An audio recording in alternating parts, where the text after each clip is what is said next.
We've not spoken for 2 years, but I have to say, you look remarkably different. So I lost 3 stone in a year, and there's a secret to that, Stephen. Johann Hari, the best-selling author who's using his own body to unearth the extraordinary benefits and disturbing risks of the new weight loss drugs. Ozempic, it is literally the hottest drug in the country right now. I really worry about the risks of these drugs. You're 9 times more likely to get this particular condition, which is excruciatingly painful. And these drugs are working very hard on key parts of your brain. In fact, there are 12 significant risks, and we'll get into that. But it seems extraordinary that we've reached the point where we would inject ourselves with a potentially risky drug to stop us from eating. And we've had 40 years of relentlessly promoting diet and exercise as the only solutions, and only 10% of people really do lose huge amounts of weight on diets and keep it off. But now, we have the most effective tool for self-starvation human beings have ever come up with. When I started taking the Ozempic, I was literally 80% less hungry than I normally am. These drugs really do massively reduce or reverse obesity, and a few years from now, we'll have 50% of the population taking it. It's the new miracle drug. Now, this is when I go through the 12 big risks, some of which have not really been explained to the public. So within a year of stopping, you regain 70% of the weight you've lost. Muscle mass loss is a real problem. There's concern that it may be causing suicidal feelings. And then there's one of the really big risks, and it's absolutely grim beyond belief. And that is... Congratulations, Diary of a CEO gang. We've made some progress. 63% of you that listen to this podcast regularly don't subscribe, which is down from 69%. Our goal is 50%. So if you've ever liked any of the videos we've posted, if you like this channel, can you do me a quick favor and hit the subscribe button? It helps this channel more than you know, and the bigger the channel gets, as you've seen, the bigger the guests get. Thank you and enjoy this episode. Johann, we've not spoken for 2 years. But I have to say, you look remarkably different. There's a secret to that, Stephen. Really? We can dig into, yeah. What is the secret? So for me, it's a kind of weird story. It started in the winter of 2020. So it was that weird period when kind of the world was opening up again after the pandemic. And I gained a lot of weight in lockdown, like loads of people. And because of that kind of weird moment of reopening, I went to a party for the first time in like, I don't know, a year and a half, 2 years. And it was a party thrown by a kind of famous Hollywood actor. And on the way there, I remember thinking, oh, this is going to be kind of funny because all these Hollywood people are going to put on weight as well, right? They're going to have gained weight. What are they going to look like? So I remember getting there, looking around and having this really weird feeling because it's not just that they hadn't gained weight.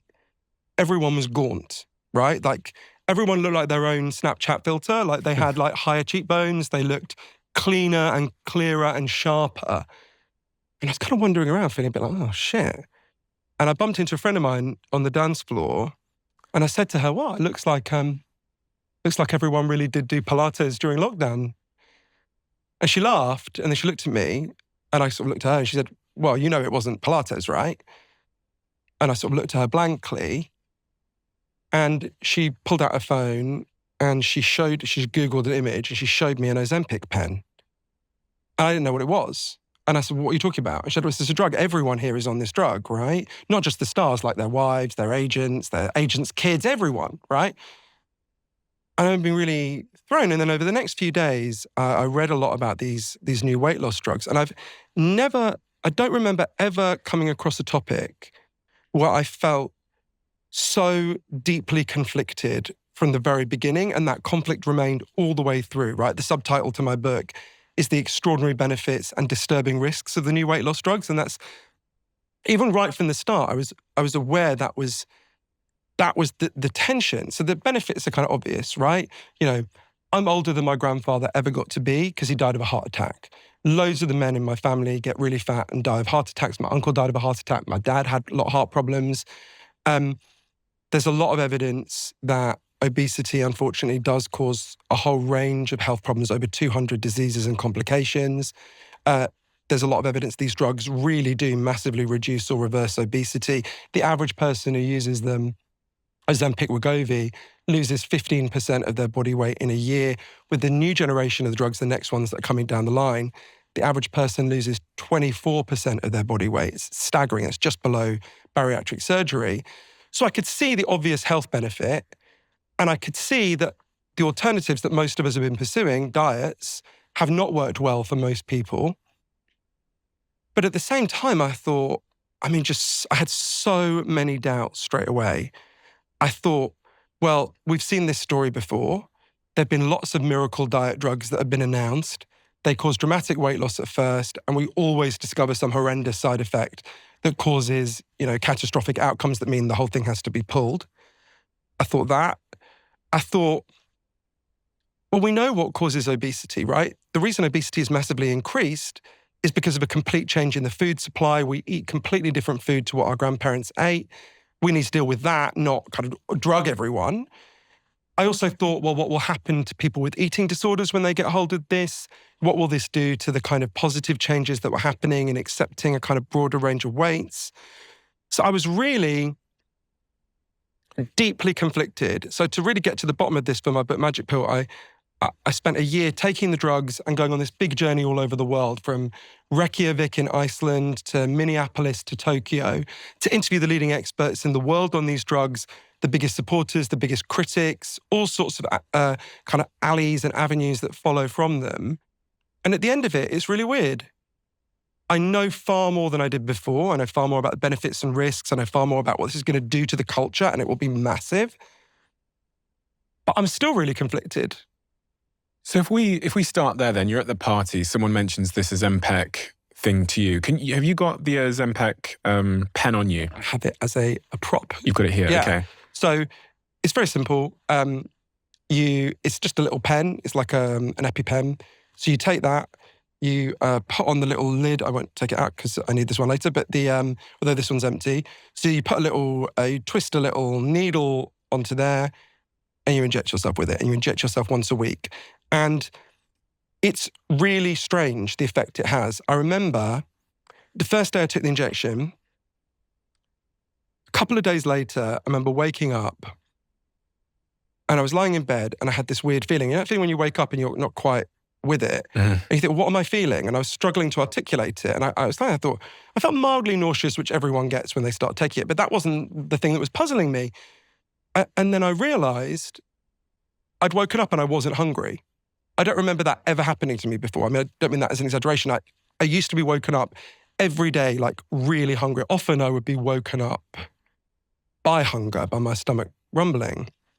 And I went on my kind of typical routine for the day. I went to this cafe just around the corner from where I live. And I ordered the same thing I would always order, which was a kind of big kind of a brown roll with lots of chicken and mayo in it. And I had like 3 mouthfuls. And I was full. I just didn't want to eat anymore. I remember leaving. I remember Tatiana, the woman who works in the cafe, kind of shouting after me to see if I was ill or something. And then for lunch, I went to the same place I always go, or went at the time. Next to my office, there's a Turkish kind of restaurant. I went there. I ordered a Mediterranean lamb. Again, I had like 3 or 4 mouthfuls. I wasn't hungry. It was like the kind of shutters had come down on my appetite. I was literally 80% less hungry than I normally am. And it basically stayed that way from then on. It was a very physically and psychologically strange experience. So on the pen itself, because I just want to make sure I fully understand this, is that little pen you have in your hand, for people that aren't watching on video, there's a pen, it kind of looks like a big Sharpie. Yeah, exactly. And is that one dose? Yeah, well, there's loads of doses in there. So you twist the base. Yeah. And each time you twist it, it would release with this pen 1 milligram. Okay. Yeah. And how many twists do you get out of one pen? I think each one contains 4 doses, yeah. And how much does that cost? So it varies massively because, as you know, I live half in the US, half in Britain a lot of the time. So in Britain, this costs you at the moment about £250 a month. In the US, it's way more, like $800 a month. So £250 a month. How many sort of doses do I get for that £250? That would cover your whole month. So each month you'd have to pay £250. Okay. You get 4 doses in each one. And you said in the US it's way more? Way more. How much more? So it's about $800, between $800 and $1,200. Bearing in mind there have been lots of shortages, which I'm sure we'll talk about. So the price has kind of been a bit sensitive to how much is actually available at any given time. Okay, interesting. And are these drugs new? Relatively. So I interviewed the scientists who played the key role in the breakthroughs that led to the development of the drugs, and then scientists who worked on it at every stage. So in one sense, they're not that new. Diabetics have been using them on license now for 18 years. So for obesity, they're relatively new. For diabetes, they've been around for nearly 20 years. And it was fascinating talking to the scientists involved, because one of the things that's really weird about this is there's a huge debate about how they even work. So there's certain things that we know for sure. So if you now ate something, right, it doesn't matter what it is, after a while, a hormone would start to be produced in your body called GLP-1. And it's one of many gut hormones that would start to be created. And it's basically, GLP-1 is a natural signal saying, Stephen, you've had enough, stop eating, right? Just stop now, right? But natural GLP-1 only remains in your system for a couple of minutes and then it's washed away. So if you sort of push through it, you can carry on eating, right? Most people do stop when they get the signal. So what these drugs do is they simulate GLP-1. They inject into you an artificial copy of GLP-1. But instead of that GLP-1 remaining in your system for a few minutes and then disappearing, it stays in your system for a whole week. So when I go to that cafe and I eat the thing I'd normally eat, my system is filled with signals that say, you're already full, Johann, you don't need any more, right? So that is definitely a key part of how it works. And it was initially thought that these drugs worked on your gut, right? GLP-1 is a hormone that's made in the gut. It's thought that the effect was it slows down your gut, it slows down gastric emptying. That is definitely happening, but the cutting edge science and the kind of leading neuroscientists that I interviewed now believe actually it primarily has an effect on your brain.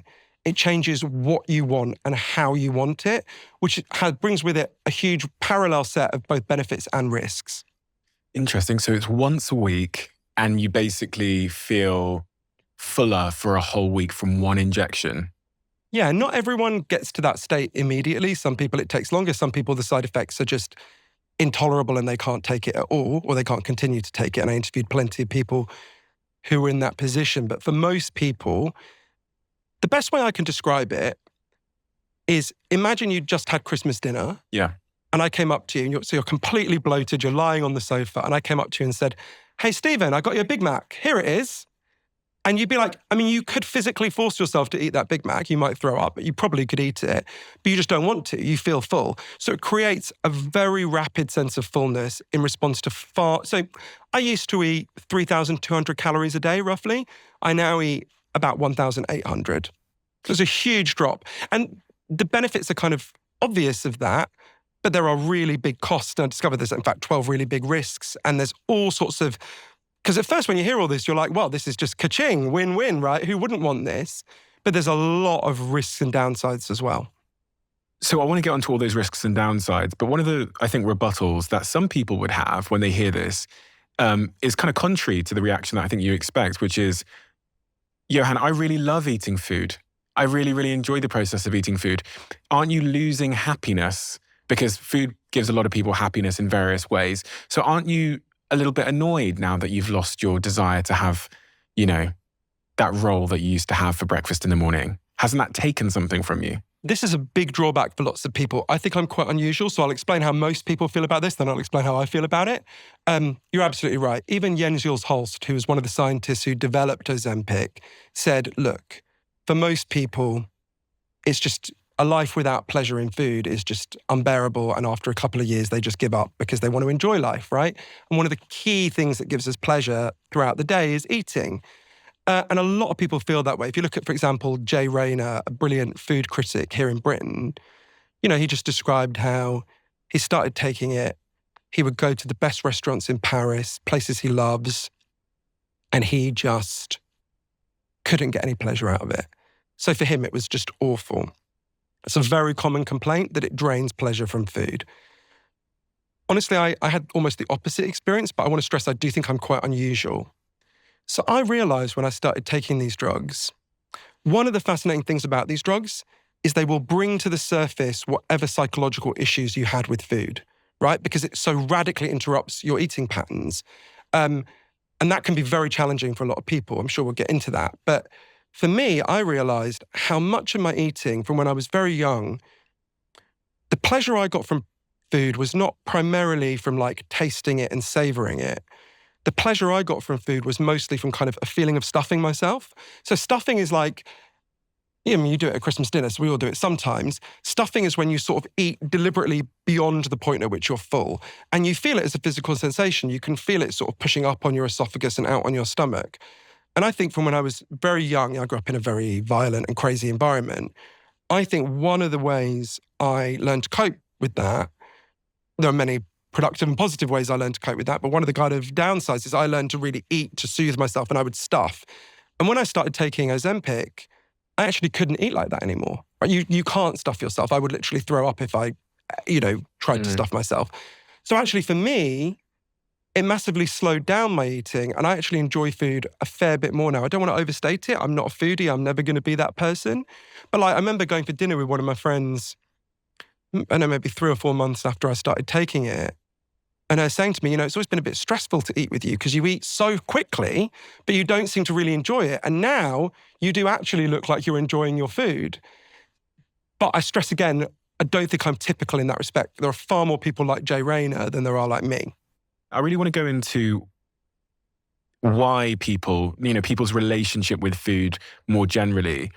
But I wanted to close off on that, what you were saying about Ozempic's impact on the brain. You talked about GLP-1 in the gut and the impact it has on making you feel satiated. But you also alluded to there's now research that suggests it's doing something to the brain as well. This is totally fascinating. It opens up a whole new set of potential benefits for these drugs in relation to addiction, and a whole set of potential risks for these drugs in relation to depression. So I want to stress there is very big scientific disagreement about what is happening in the brain in relation to these drugs. And it's a bit like when you interview people, it's like looking at a picture that's just coming into shape. So a year from now, we'll know much more than we do now. But what was discovered, this was actually discovered in the 90s, here in London at Hammersmith Hospital, was that in fact, we don't only have GLP receptors in our guts, we have GLP receptors in our brains. In fact, GLP-1 can be made in the brain, right? Which is fascinating. It could also be made in your thyroid, which is very significant, I'm sure we'll come back to. So when you take these drugs, as John Wilding, one of the key figures in the development of these drugs, said to me, you can tag the drug, which means you can sort of dye it and you can give it to animals and then cut open their brains. Obviously, you can't do that with humans. And when you do that, when you just give them the drug and you cut open their brain afterwards, what you find is this drug goes everywhere in the brain. It's going all over the brain. It is primarily having a brain effect, right? And it definitely also, much more anecdotally, feels that way. When you take it, it feels like you want different things, right? It doesn't just feel like a physical sensation of, oh, I'm full. It feels, I remember taking my godsons to McDonald's maybe, a week after I started taking it, and I didn't want a McDonald's. And then one of my godsons saying to me, who are you and what have you done with Johann, right? Because it was so contrary to my preferences and one of my low points in life was Christmas Eve 2009. I went to my local branch of KFC just around the corner from where we are now because I used to live near here. And I said to the guy behind the counter, my standard order, which is so gross, I won't repeat it. And the guy behind the counter said, oh, Johann, I'm really glad you're here. Wait a minute. I was like, all right. And he went off behind where they fry the chicken and everything. And he came back with a massive Christmas card and everyone who was working that day. And they'd written to our best customer and they all clapped me. And one of the things that was so terrible is I thought, this isn't even the fried chicken shop I come to the most, right? How can this be happening to me? But so when you speak to the cutting edge neuroscientists, and I interview them in great depth, there's basically 3 theories about what these drugs are doing to your brain, right? Very broadly. I mean, this is a quite crude way of putting it. So one is you have in your brain something called the reward system. The reward system is what motivates you to do anything. So, you have sex, you eat, you meet up with a friend, your reward centers hum, right? It's what makes you feel good when you do something pleasurable. And one theory about these drugs is they dampen your reward system. So the reason I don't want a Big Mac is that a Big Mac is not as rewarding to me as it would have been before I took these drugs, right? That obviously brings with it a set of risks, because then you go, okay, if it's dampening my reward system for Big Macs, is it dampening my reward system for the things I love? Writing, reading. There's a big debate about this. There's concern that in some people, it may be causing suicidal feelings, and in some people, it may be causing depression.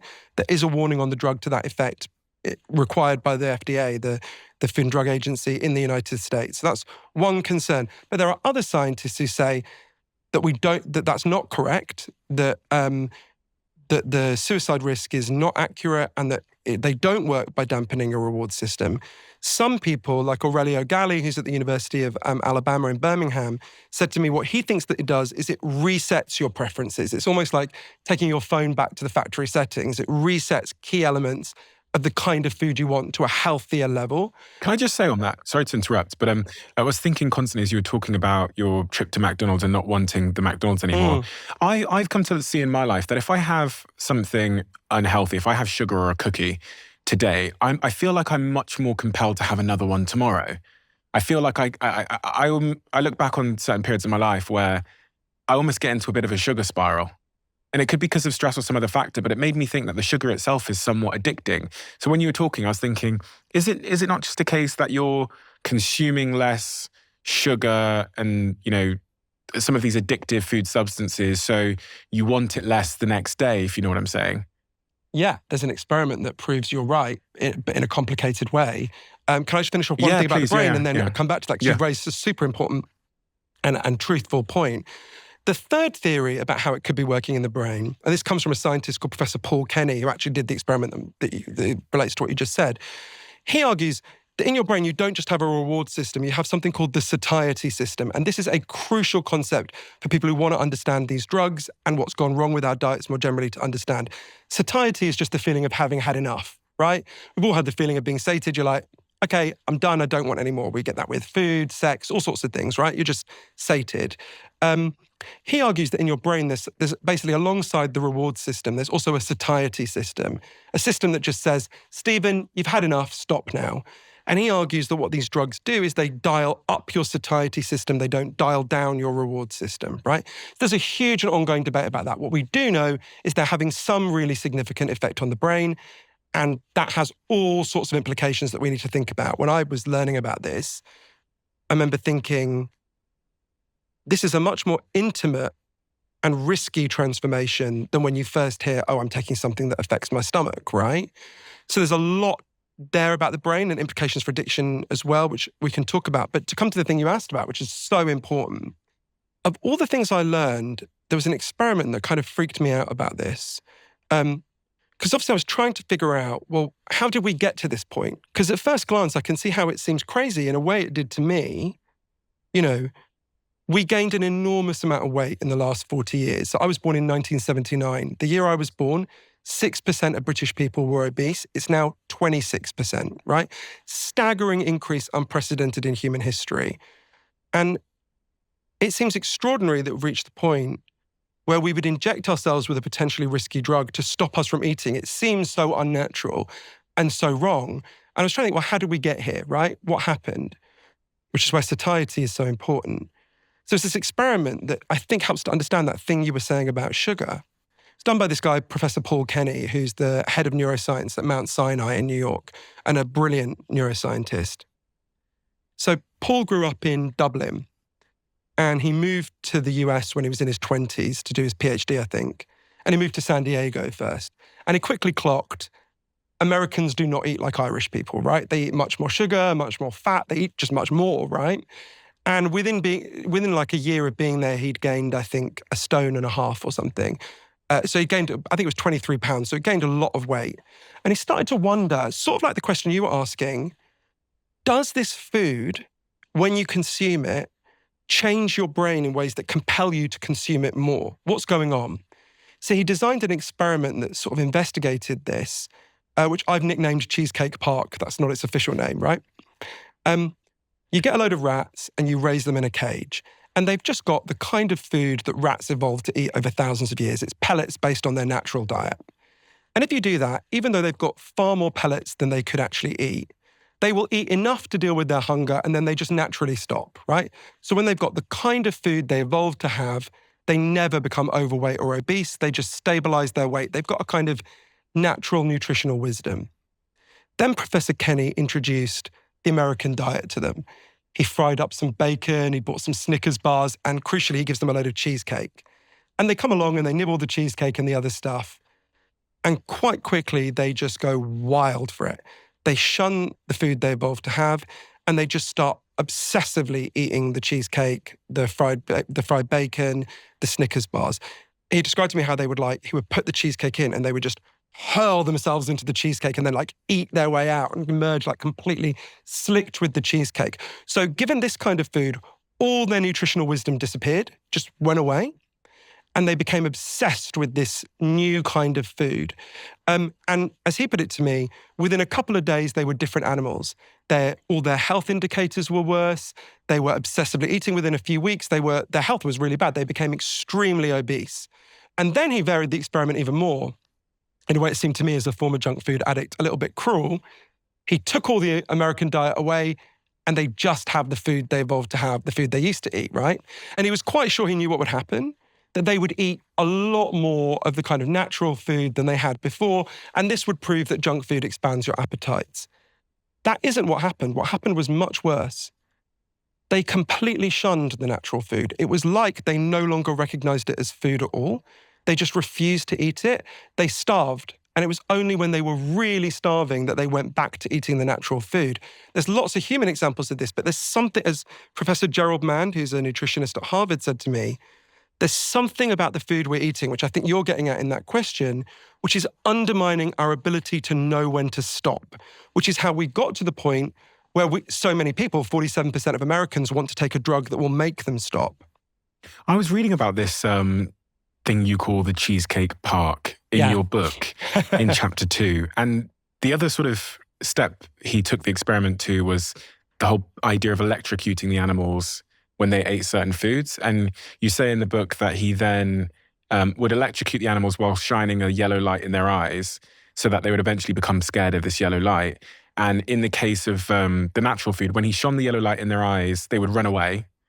But even if he shone the yellow light in their eyes while they were eating the junk food, they would stay and continue to eat the cheesecake, which kind of the conclusion in chapter 2 of your book, as I've written it here, is, and I think this came from the researcher, if you're exposed to this food for a while, Paul concluded, the desire for it is so great that you will ignore all sorts of negative consequences to eat it. As we know, as I know in my own life, right? My KFC obsession had obvious negative consequences in my life.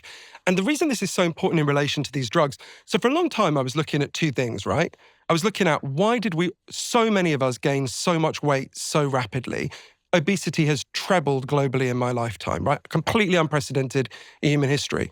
Why did that happen? And how do these drugs work? And at first I thought they were like parallel lines, right? But actually I realized they were like kind of braided plaits. The answer is completely densely interconnected. What we know is the kind of food we eat profoundly undermines our sense of satiety. It completely disrupts, just like it did with the rats.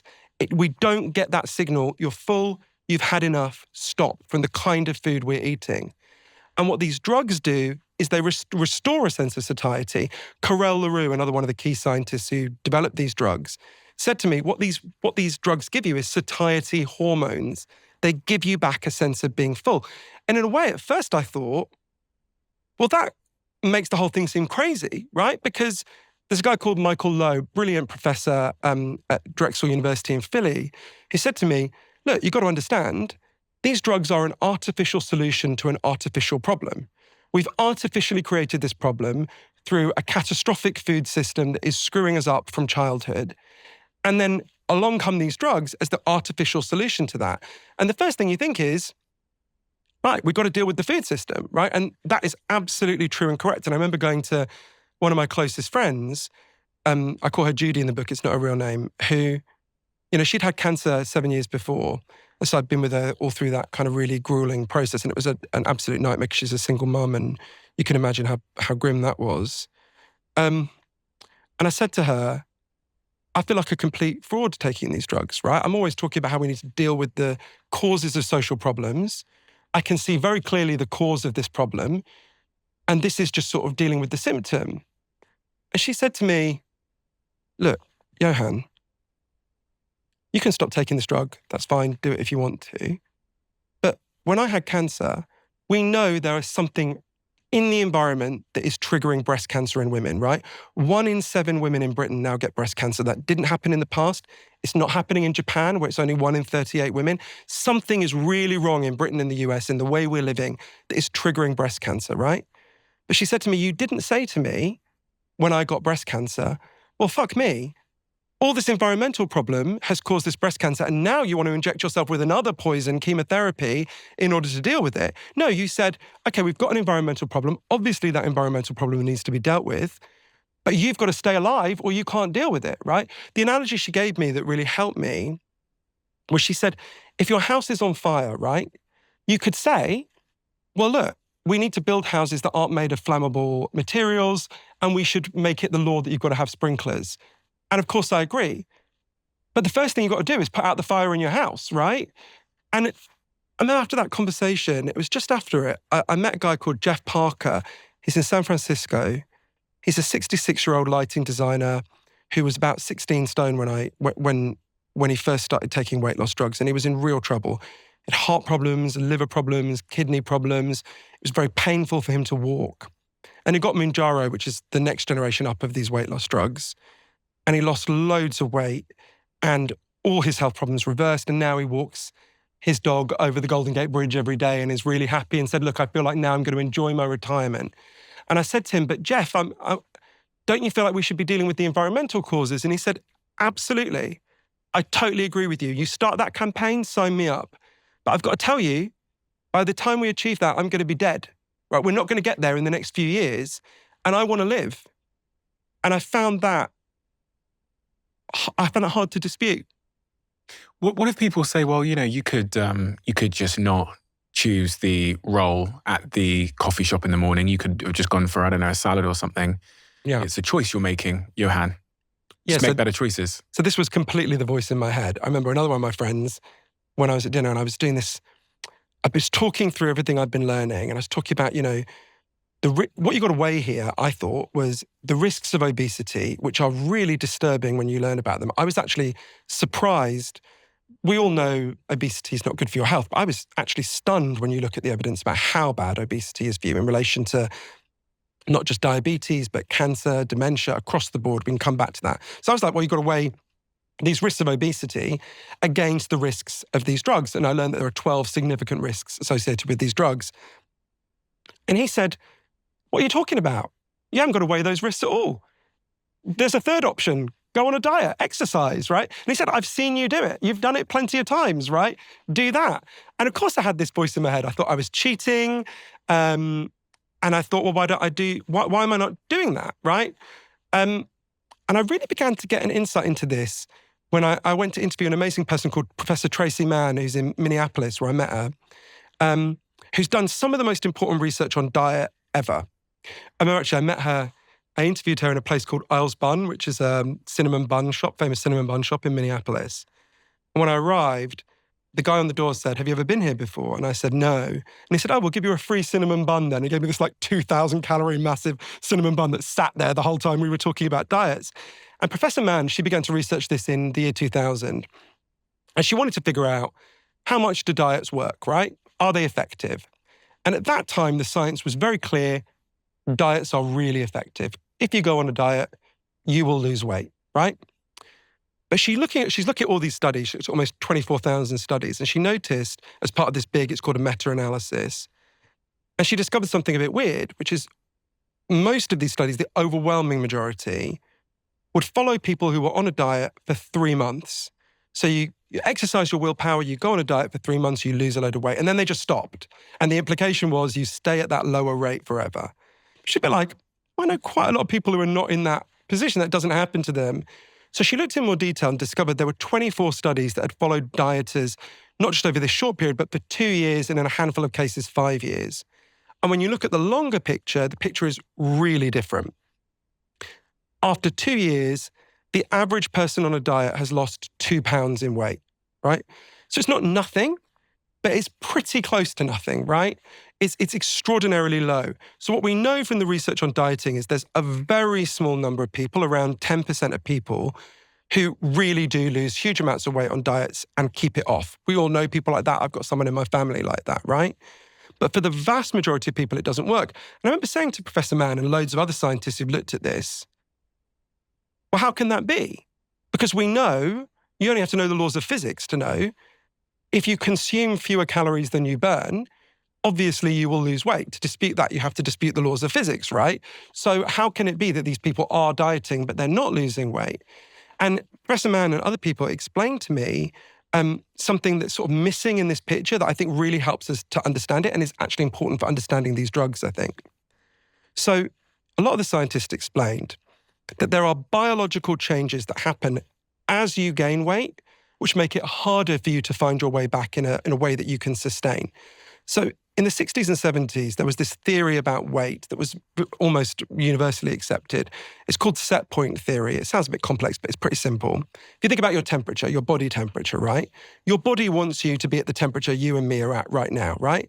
And if our temperature goes higher than that, if we get a fever or if we go to the Sahara Desert, our body will work really hard involuntarily to bring us down. It'll make us sweat, it'll make us really uncomfortable. And again, if your temperature goes below the temperature we're currently at, your body will start to shiver. Again, it'll make you really crave heat, right? So your body has a set level at which it keeps your temperature, and it works extremely hard to keep you in that zone for your whole life. And it was thought for a long time that your weight was a bit like that when you're born, or possibly even in the womb, you have a biological set point for your weight that remains the same throughout your life. And you can go a bit higher or a bit lower, but basically you're fixed there. But then the obesity crisis happened starting in the late 70s, early 80s. There's a huge weight rise in such a large part of the population. And it looked like, set point theory is just wrong, right? That can't be correct, because if it was true, then you couldn't possibly have this. But then Professor Lowe at Drexel and other places and other people discovered what is really happening, in my view. I think they produced very compelling evidence for this. As you gain weight, your body's set point rises, right? So let's say my body wanted me to be 18% body fat. As I get to 30% body fat, my body will then fight very hard to keep me at that higher level, right? Which seems really weird at first. Why would that be? So if you let's say you gained 3 stone, right? And then you tried to lose weight. We'd have to think of a hypothetical. Robert De Niro for the movie Raging Bull gained, 3 or 4 stone, right? And then tried to cut back. But what you'd find was your metabolism would massively slow down. So you would have to burn far more to get the same number of calories as you do now. You would crave far more sweet and salty foods. You would have lower energy, so you would find it harder to exercise. So your set point has risen and it's trying to keep you there. And I remember saying to loads of scientists, well, that just seems bizarre. Why would evolution endow us with that? That's such a maladaptation, right? Why would it be? And they explained to me, well, you have to think about the circumstances where we evolved. In the circumstances where humans evolved, and in fact, every human circumstance pretty much until like 100 years ago, there was never a situation where you would have completely abundant calories. In fact, hyperabundant calories for your whole life. You'd have far more calories around you than you could ever possibly eat. That never happened. So evolution didn't prepare us with good instincts for that. What you did have, what was a big risk, was famine, right? There was a big risk that at some point in your life, food would run out and you would be in real trouble. And in a famine, the fattest person at the start is going to be the last man standing, right? Timothy Chalamet will die in week 1 of a famine, and, John Candy will still be alive at the end of it. Although it's not a great example because John Candy has died, but you get the point, right? So actually, that's why our evolution prepared us that, if you gain weight, fight to hold it, because sooner or later you're going to have to lose it in a famine anyway. So we evolve with this instinct that when we gain weight, we experience these biological changes that make it harder to go back. It's not impossible. Willpower is a real thing. Some people can do it. But when you try, you are fighting against your own biology. You're also fighting against your psychology and your environment for different reasons we can explore. So it's not that dieting doesn't work, but we've got to be honest. At any given time, 17% of people are on a diet. We've really tried that route, right? We've had 40 years of relentlessly promoting dieting or diet and exercise as the only solutions. And we've gotten fatter and fatter and fatter. So there's something missing in that picture. I think it's partly set point theory. It's also important for the drugs, because some people argue, like the guy I mentioned before in relation to the brain, Professor Aurelio Galli, some of them argue that what the drug may be doing is actually resetting your biological set point, lowering the kind of temperature at which your body tries to keep your weight. It's bringing your set point down so that you don't get those effects like the metabolism slowing and all the other things that kick in when you try to lose weight. I think on average, and this might not be accurate, but I think on average we live more stressful lives than we once did as well. And I wonder the relationship that our more stressful, more frantic, more busy, notification-filled, social media-driven, screen time lives are having on our relationship with food. And if there's a relationship there at all. More 100%. More kids have ADHD now than ever. Cortisol level seems to be skyrocketing, and it seems there's a relationship between stress and appetite, which is acting as a gravitational force against our willpower. No, you're totally right. And this is, when I go through the 12 risks of the drugs in the book, this is one that I really worried about and one that played out for me. So I noticed I had this weird thing. About 6 months into taking the drug, I had this realization. So I was losing a lot of weight, right? I lost a huge amount of weight. I lost 3 stone. 3 stone in what period of time? From now to when I started, so just over a year. And how quick was that weight loss, just out of interest, before we move on? Pretty straight linear line downwards from the start. But I had this strange sensation. I had my friend Danielle was pregnant at the time. I kept bumping into her, and it was like we were on opposite trajectories. Like she was swelling and I was shrinking. I remember walking away from her once and thinking, this is really weird. I'm getting what I want. Why don't I feel better about this? Right?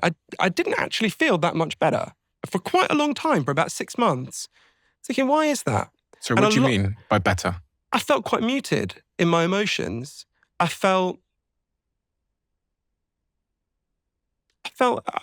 definitely wasn't depressed, but I felt a little bit dulled. I thought, this is strange. I thought, well, maybe it's just other things going on in my life. You never know when it's just an individual. But lots of people are reporting this. Most people are very happy when they take drugs, but there's a significant minority.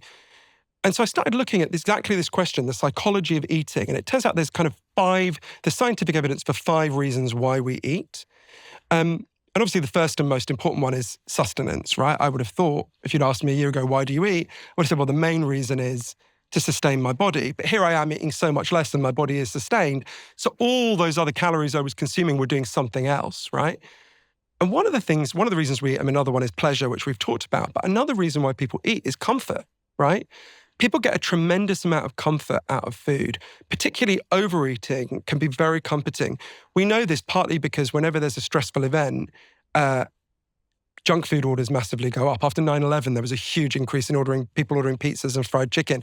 The night Trump won the election, in blue states on Uber Eats and the other kind of delivery apps, there was a massive increase in people ordering tacos, shitty food, right? If you're a man and you lose your job, your chances of gaining weight massively increase, partly because it's so upsetting and you eat to comfort yourself. And one of the things that happens when you take these drugs is your ability to comfort eat is taken away from you. You can't comfort eat. And we've got a good analogy, I think, or a good precedent for helping us think about how that affects you. So the best comparison for these drugs, if we're trying to figure out their effects, I think is bariatric surgery, right? So up to now, it was very hard to sustainably lose like more than 20% of your body weight.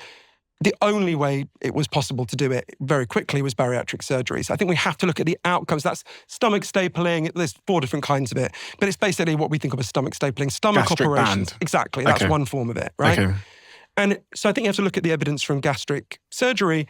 And in some ways, it's very encouraging. So we know that gastric band surgery and other forms of gastric surgery massively boost your health. If you have one of these operations, over the next 7 years, you are 56% less likely to die of a heart attack, 60% less likely to die of cancer, and 92% less likely to die of diabetes-related causes. In fact, it's so good for your health that you are 40% less likely to die of any cause over the next 7 years, right? So we know reversing obesity massively boosts physical health in most cases, right? Sometimes very dramatically. But we also know from bariatric surgery, there's plenty of downsides to bariatric surgery. It's a horrendous operation, and 1 in 1,000 people die during the operation. It's grim. But we also know, where I think it's really important to the thing you're asking about, is that it has an effect on your psychology. So a lot of people are much happier. Most people who have that surgery are glad. But 17% of people who have that surgery have to have inpatient psychiatric treatment afterwards because they're so depressed or distressed. Your chances of committing suicide almost quadruple after you've had bariatric surgery. And I think there's lots of reasons why. Some of it must be the grimness of the operation and the aftermath. But I think a lot of it is, you take away comfort eating from people. right? If you go through life, and especially people who've had gastric band surgery or the other surgeries, those are people who were very severely obese, so they will have had this effect very powerfully in their lives, most of them. If you take away something that is a key way of soothing people, when that goes well, you can rebuild your life, you can find other ways to get that soothing, and that's really valuable and important. But a lot of people just experience it as profoundly painful and distressing. And I interviewed a lot of people like that. When people have those surgeries, I read in your book in chapter 8 that 1 in 10 people then pick up a different type of addiction to alcohol or gambling or shopping or drugs or something else. So that's pretty clear evidence that there's the psychological soothing is just moving somewhere else. It's fascinating and distressing. And obviously I spoke to people who'd been through those, what's called an addiction transfer. I spoke to this amazing woman called Robin Moore, who had been 303 pounds. She'd had bariatric surgery because just nothing else had worked, and she felt she was really a slave to food. That was how she put it. And it had this incredible effect. She knew why she had gained weight so much.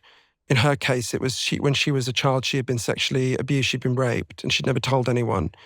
And she quite deliberately gained weight in order to keep men away from her. She thought, well, if I'm really fat, I'm less likely to be attacked, which is surprisingly common. And she lost all this weight and she felt great. She felt physically much better. People were treating her much better. But she had this shift where she'd never been much of a drinker. She had periods when she was at college where she drank a fair bit, but she'd never been a heavy drinker. And she just quite rapidly became a very full-blown alcoholic. She used to work out by the airport in Toronto, and she would, drink on the way there, drink on the way back. And she got fired because she was drunk at work eventually. And for her, she kind of realized, and I think it's interesting ways of thinking about this in relation to these drugs. I want to stress this is not going to be everyone. I don't think this is even going to be a majority of people by any means. But when you take these drugs,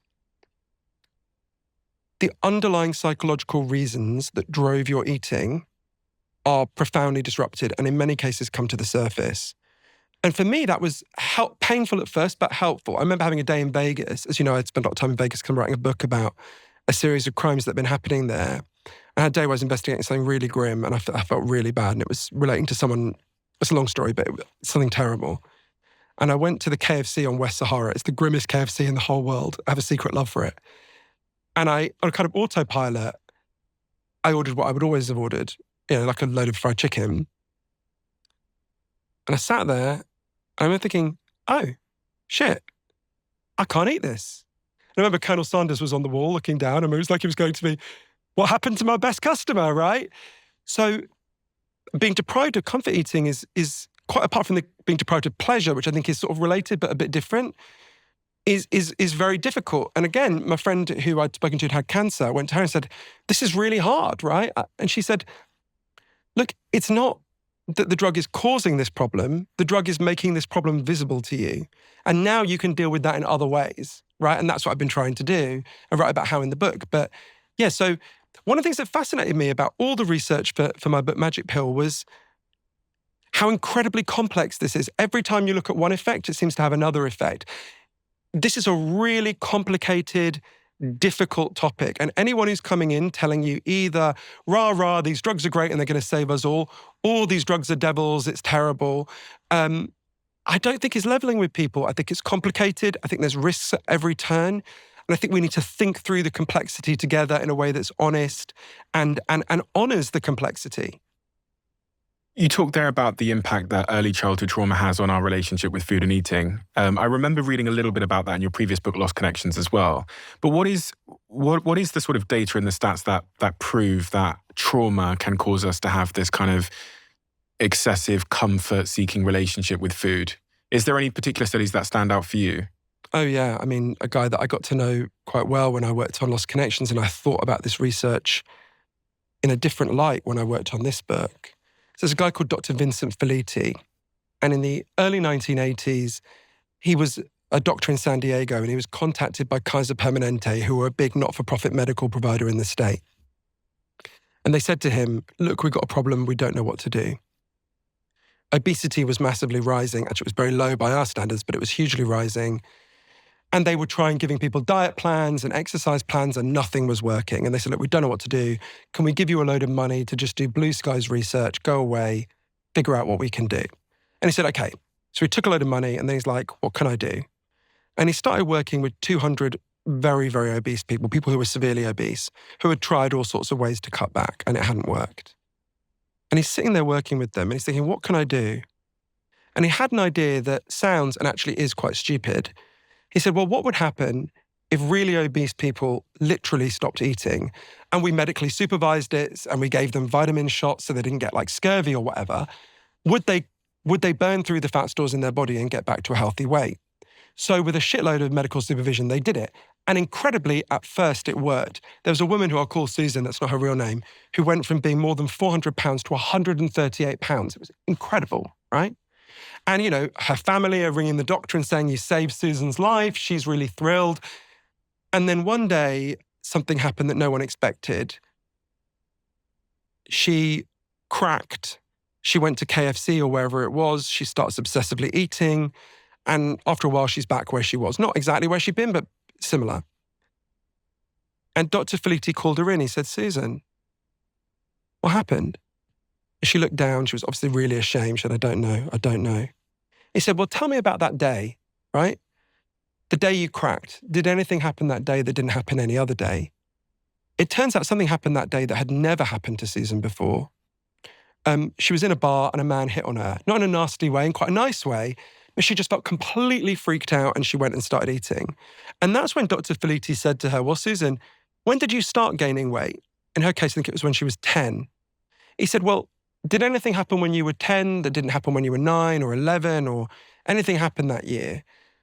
She looked down and said, well, that's when my grandfather started raping me. Dr. Filiti interviewed everyone in the program. He discovered that 60% of them had made their extreme weight gain in the aftermath of being sexually abused or assaulted, which is a staggering figure, right? 60% of the women. And he was like, well, how could this be? He was really puzzled. And Susan explained it to him really well. She said, overweight is overlooked, and that's what I need to be, right? If you're severely overweight, you're much less likely to be sexually attacked, right? It obviously can happen, but it's rarer. And when you understand that, you begin to see again in relation to these drugs, why some people get really freaked out when they take these drugs. Because some of them experience it as suddenly, oh my God, I'm really vulnerable to this traumatic event being reenacted again and again. Now, that's one example. There's lots of, if we go down the list of reasons why people eat, like I do in the book, there's lots of other ones that get triggered and activated and disrupted as well. You talk in the book about this word I've never really come across before, which is, it's a phrase, I guess. You say the environment is obesogenic. I've only ever heard of that term, carcinogenic, yeah, which basically means something can give you cancer. But you're saying that the environment we live in is, I mean, the way that I read it was like that it's almost contagious. Like it's going to give me obesity just by being alive in the modern world. One of the stats that really stood out to me when you're talking about processed food is that on average, when we eat processed food, we end up eating 500 more calories every single day. And that again is startling. You know, I've had a few guests on this podcast that have talked about processed food and the rise of it. And I do wonder to myself if there's ever going to be a change in society. If there's any indication that at some point, I don't know, government will step in and ban it or tax it more or something will happen.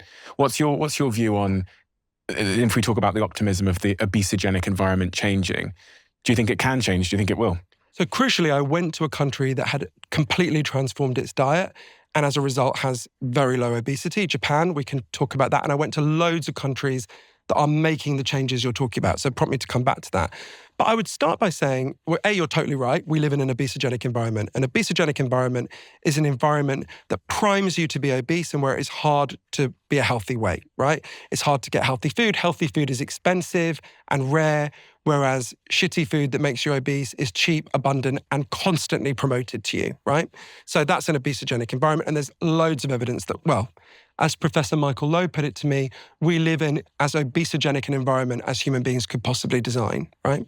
And there's 7 ways in which processed food undermines your ability to stop eating that I go through in the book. So if you're feeling pessimistic, and I'm clearly you're right to feel pessimistic. Someone as charismatic and brilliant as Michelle Obama could not even get us to join a campaign to physically move. So I get it. There's big obstacles here. But when you feel pessimistic about it, the first thing I would say is, think about smoking, right? My mother smokes 70 cigarettes a day. There's a photograph of me and her where she's breastfeeding me. I'm about 6 months old. She's smoking and resting the ashtray on my stomach. And when I showed her this photo, I thought she'd feel guilty. She said, "You were a fucking difficult baby. I needed that cigarette."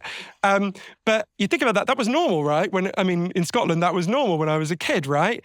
So you think about smoking. When I was 7 years old, more than half of the population of Britain smoked, right?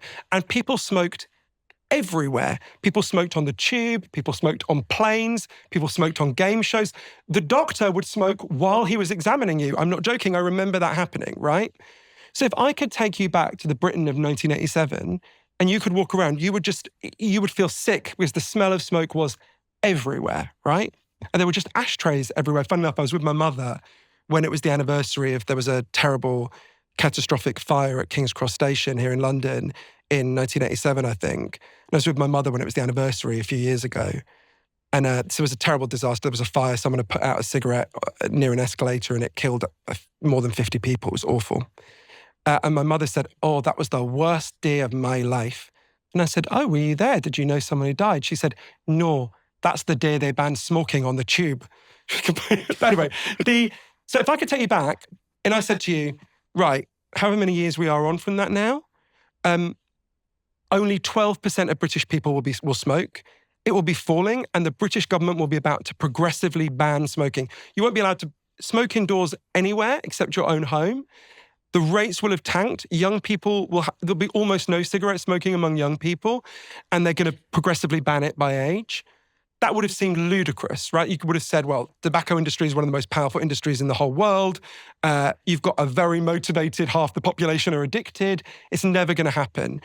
These things can change. That's a huge public health transformation in a very short period of time. These things can change, and I've seen how it can change with food, so that we're not in this situation where we have to choose, as we are at the moment, for many of us, not all, between the risk of obesity and the 12 big risks associated with these drugs. What are they waiting for? Because the government knows this. The government knows that processed foods and the sugar quantities that the average person's eating is bad. So they could presumably get something done this year. But they won't. There's a brilliant writer called Rebecca Solnit who says, politicians are weather vanes and it's our job to be the weather. If you're a politician, you're constantly making a calculation, right? If I do this thing, how much praise will I get and how much shit will I get for it, right? And, some of them are good people. Many of them are good people, but you're constantly making that calculation in a democracy. And right now, if you do the right thing on food, and there are loads of things we do. I saw in Japan, we can go down the list of all the things we need to do that could transform health, particularly for our children. You'd get some praise, but you get a lot of shit, right? You get a lot of shit for it. And for many years of my life, I would have been one of the people who gave them that shit, right? So I understand it. We have to change that calculation by helping people understand and make better choices in ways that I saw happen, so I can explain how they did it if you want. Please. Japan is really important, I think, for thinking about how we get out of this trap, because at the moment, the way it's often presented is, look, we're just screwed, right? There's just this huge obese population. That's the product of being rich. If you're a rich country, you've got lots of calories around you. Inevitably, we're going to have loads of obesity, and inevitably, we're just going to need to give loads and loads of people these drugs forever. And, a few years from now, as many people predicted to me, we'll have 40%, 50% of the population taking these weight loss drugs, right? And what Japan showed us is we don't have to choose that fate, right? So if you look at Japan, Japan is the only country that got rich without getting fat. 4.5% of Japanese people are obese compared to 26% in Britain and 42.5% in the United States. And it's actually 42%. 42.5% are obese, 70% are obese or overweight, right? So Jesus. So it's the norm is to be obese or overweight, right? Whereas in Japan, it's completely the opposite. It's kind of weird that when we picture Japan, we often picture sumo wrestlers. It's a bit like expecting the average American to look like a bald eagle or something, right? Sumo wrestlers are completely atypical. And I learned a huge amount about what's happening there. So the first thing you think when you hear that is, it must just be genetic, right? They're they've won the genetic lottery, that must be what's going on. But we know that's not true, because in the late 19th century, loads of Japanese people went to live in Hawaii, where I just was. And there's now this settled Japanese population in Hawaii who've been there for 4 or 5 generations. And they're almost as fat as other Hawaiians, right? So they're 5 times fatter they're 5 times more likely to be obese than Japanese people in Japan. So actually, when the environment changes, Japanese people become obese like everyone else. So there's something else going on. So I wanted to understand, how did Japan do it? And one of the really interesting things is it was very consciously done. There's a guy called Professor Bharat Kushner, who's a professor of East Asian history in Cambridge University, who's talked about how, actually, if you go back to the 1920s, Japanese people had one of the worst diets in the world. They only ate protein once a week. They almost never ate fish, right? They only ate fish once a week. They had a terrible diet. And the Japanese government at the time wanted a healthy population so they could form armies that would go and invade the rest of Asia. So they deliberately transformed the food culture in Japan very consciously. So I want to see, how do they do that now, right? What's going on? So I went to a school called Koenji School, which takes kids from 5 to 18. And it was totally fascinating. So when I arrived there, I went with my translator. You arrive and all the kids walk to school on their own. From the age of 5, all Japanese children just leave the house and walk to school on their own. So they get a lot of exercise in the morning and they walk home on their own as well. And we were greeted at the entrance by a woman called Harumi Tatibe, who's the nutritionist at the school. By law, every Japanese school has to employ a professional nutritionist. It's a difficult qualification to get. It's 3 years of study on top of learning to be a teacher. And your job is to design and oversee the creation of the food in the school. All processed food is banned. No one is allowed to have there's no processed food in any Japanese schools ever. Every meal has to be prepared from scratch at the start of the day. And no one is allowed to bring in a packed lunch. So every kid has to eat the food that's prepared in the school. Her job is also to use those meals to educate the children about how to eat healthily. So they teach them all sorts of key principles. One of them is, in Japan, this is a very deep cultural norm, you should only eat until you're 80% full. So it takes a while for your body to realize you're full. So if you get the signal that you're full while you're still eating, they're like, you've eaten too much, right? So you should eat until you're 80% full and then stop. There's all sorts of norms that are very different to ours. So if you look at a typical Japanese meal, it will have 5 portions, significantly more than ours, but they're pretty small, right? So you might have some fish, some miso soup, a whole range of things. Which is important for your gut health, because there's a bigger variety of ingredients, which makes your gut much healthier. But also you eat it differently. So if you gave us, a meal with 3 bits, generally you'd eat all of one, then all of another, then all of another. You'd have all the lasagna, then you have the carrots or whatever. In Japan, that's regarded as like a crazy way to eat. You have a mouthful of the miso soup, then you have a mouthful of the white fish, then you have a mouthful of the sashimi, and you have it slows your eating down massively if you eat that way. They're also taught, I remember her standing there, so the meals in all the schools are designed to be nutritionally balanced through these 5 components. And so she stands in front of the class and teaches the kids, okay, this is a red rope. This represents calcium. What does calcium do? Kids go, it makes your bones stronger. She's like, yes, that's this on your plate. This represents carbohydrates. What do? They give you energy, and the kids yell out. And then she ties the rope together. And she goes, you see, now it's all tied together. Now it's a balanced meal. So they use this healthy food to educate the children about how to eat healthily. It's a very beautifully designed system. And it was fascinating looking at them. I mean, I got to tell you, Stephen, it was really weird. This is a school of 1,000 children. I walked through that school all day. There was not one fat child. It's odd. Like, it's jarring when you go, right? That they have extraordinarily low childhood obesity. And I remember with these kids, I was asking them their favorite foods. The first kid I asked said, my favorite food is broccoli. It's like, right. The second kid said, my favorite food is seaweed. And the third one was like, I like white rice. And I said to Chie, my translator, are these kids trolling me, right? Like, what, their favorite foods are broccoli and like white rice? And she just looked kind of puzzled. And every Japanese person I asked said, well, we teach our children to like healthy food. Don't your children like healthy food? And I was so taken aback by these kids. I brought up on my phone some pictures of like typical British school dinners and showed it to them.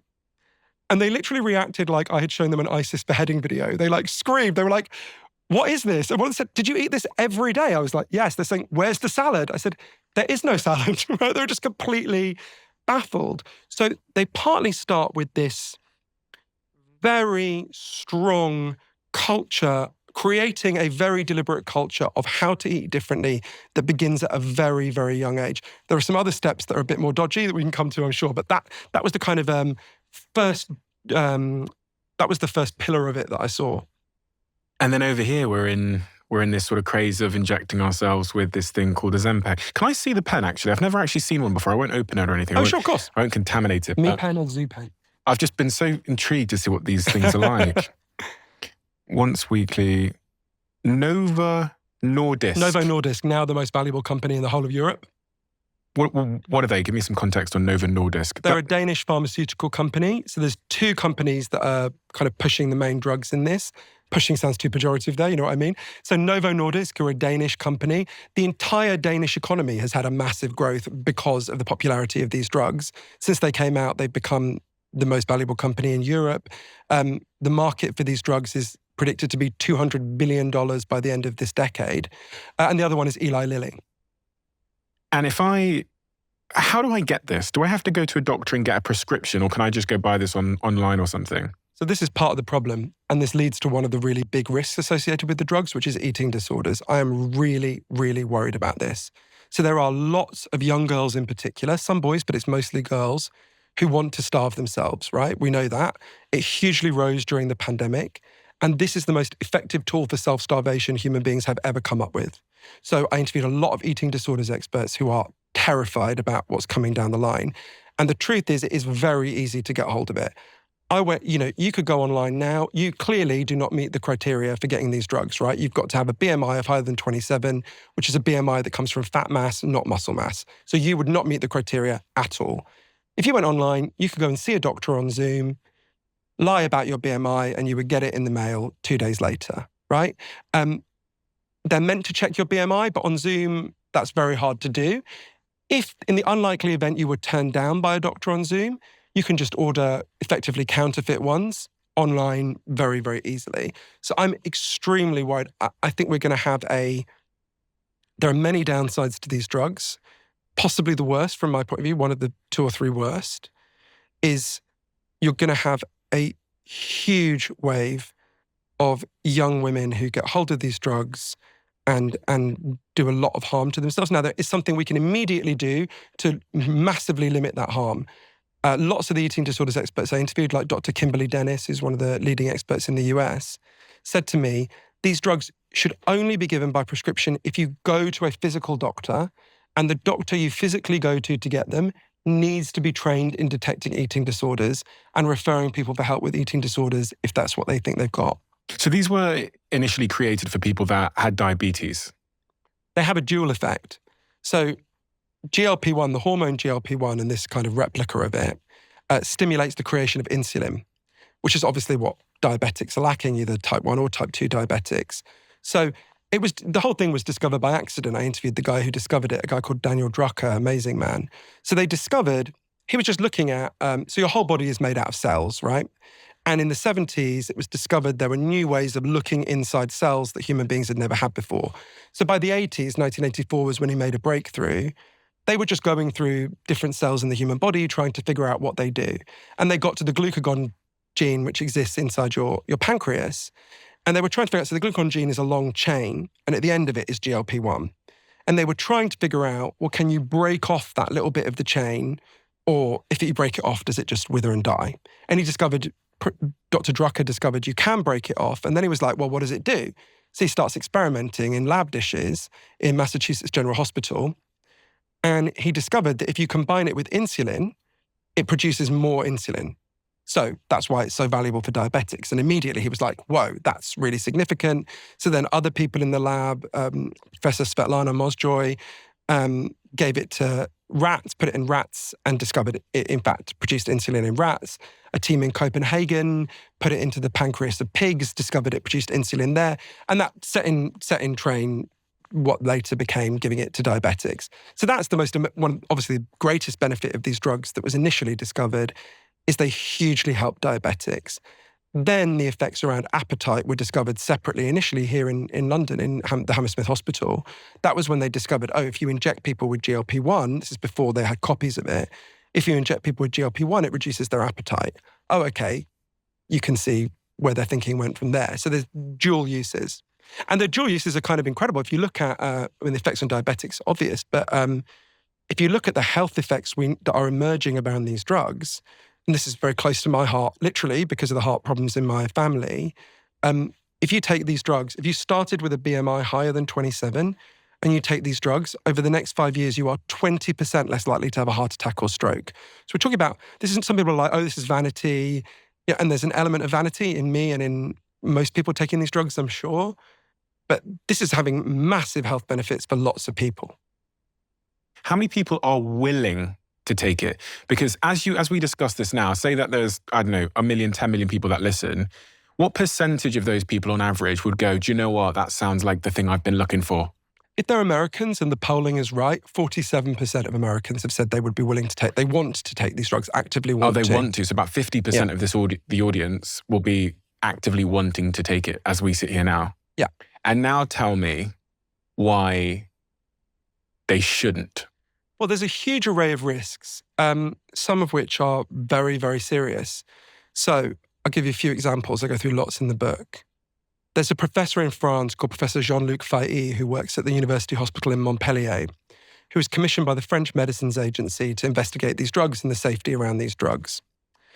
And one of the reasons lots of people have felt very happy about the safety of these drugs, and it's a good reason, is that in their rollout for obesity, is people have said, like Daniel Drucker, for example, who I mentioned, who discovered GLP-1, they say quite rightly, well, look, diabetics have been taking these drugs for 18 years now. If there was some catastrophic effect, we would know. It would have emerged in diabetics, right? Now, he would also add, well, it could affect obese people a bit differently than diabetics, so there's some gaps in the knowledge.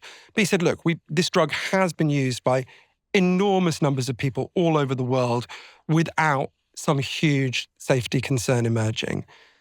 But others have said, okay, let's really dig into those diabetics then. So that's what Professor Fahey did. So they've got very good health databases in France, the best in the world. So he decided to look at diabetics who'd taken these drugs for 3 years, sometime between 2006 and I think 2015. So he looks at loads of the diabetics who've taken them, and then he compared them to a group of other diabetics who were very similar in every other way, but had not taken these drugs, to see are there differences in outcome. And he was particularly looking for one outcome. We know that when you give these drugs to rats, they are much more likely to develop thyroid cancer. So he's looking, okay, is there a difference in thyroid cancer risk in this population? And what he discovered was very sobering. It was published. So the people who'd taken the drugs had a 50 to 75% increase in their risk of thyroid cancer. Now, when I first said that, I was like, what the fuck? But you have to understand what that doesn't mean. That doesn't mean 50 to 75% of people who take the drug get thyroid cancer. If it was that outcome, they would pull it immediately and no one would ever take it again. What it means is, whatever your thyroid cancer risk was at the start, it will go up by between 50 to 75% if this research is correct, right? This then is being further investigated. There are some scientists who dispute it. The European Medicines Agency has not been persuaded by the evidence so far. But that's pretty sobering, right? That's, 1.2% of people get thyroid cancer in their lifetime. 84% of them, I think, survive. But, a big increase in people getting thyroid cancer, when you're talking about millions of people across the world taking it, is very alarming. What about this thing called Ozempic face? Yeah, I'm not worried about that purely for a selfish reason. So Ozempic face is where I'm worried about it for other people. Ozempic face is where you lose so much weight that your face looks really gaunt and you look kind of hollow and a bit. My face is so naturally round. Like, babies always smile at me, I think because they think I'm their king. I'm just like a baby that inexplicably got to walk around. I could lose so much weight in my face and not look gaunt that I'm not worried about that myself. There's no health problem with Ozempic face. It's just, It's a vanity thing. Well, vanity is too negative a word. It's, people don't want to look gaunt and ill. That's fair enough. Pancreatitis. Pancreatitis is a rare side effect, but it's very, very unpleasant. So pancreatitis is basically where your pancreas just goes haywire as a result of taking these drugs. I interviewed a woman called Michelle Stesniak, who's in Myrtle Beach in North Carolina. She started taking these drugs, and her doctor said to her, there's a few side effects. One of them is pancreatitis. And she said, God, no, my luck, I'll probably get it. She starts taking it, was really happy with the weight loss. 6 weeks later, she went to Pittsburgh to visit her daughter. She woke up in the worst agony she's ever been in. She had this excruciating pain running all from below her breasts around to her back. She was vomiting, she was shitting herself, she was screaming in pain. And her son-in-law phoned for an ambulance. He thought she was about to die. She was in such a state of distress. She arrives at the hospital and they discovered something gone really wrong with her pancreas. They said, are you a heavy drinker? She said, no. Then they said, are you taking Ozempic? And it's kind of revealing that was the second question they asked. So we know that if you take Ozempic, there's a study by the University of British Columbia that found it increases your risk of pancreatitis by a factor of 9. So you're 9 times more likely to get it. It's still rare. You're very unlikely to get pancreatitis. Even when you times it by 9, it's still a very rare outcome. But, doctors often compare it to the pain of being stabbed. Michelle said to me it was much worse than the pain of childbirth, right? They had to give her fentanyl to take the pain away. Really? So if you get medical care, you recover. But so it's worth people knowing that is a significant risk of just an excruciatingly painful condition. One of my friends has started taking Ozempic. There's this word on the side of his pen in front of me, semaglutide. Semaglutide, yeah. What did I say?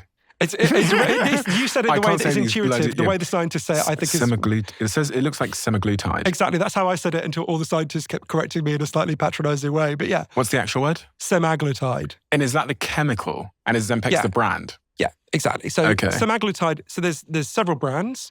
So there's semaglutide, which is the drug, which has this GLP-1 agonist effect. Ozempic is the one for diabetes. Wegovy is the one for obesity. They're exactly the same drug. They're made in the same factory. They're identical.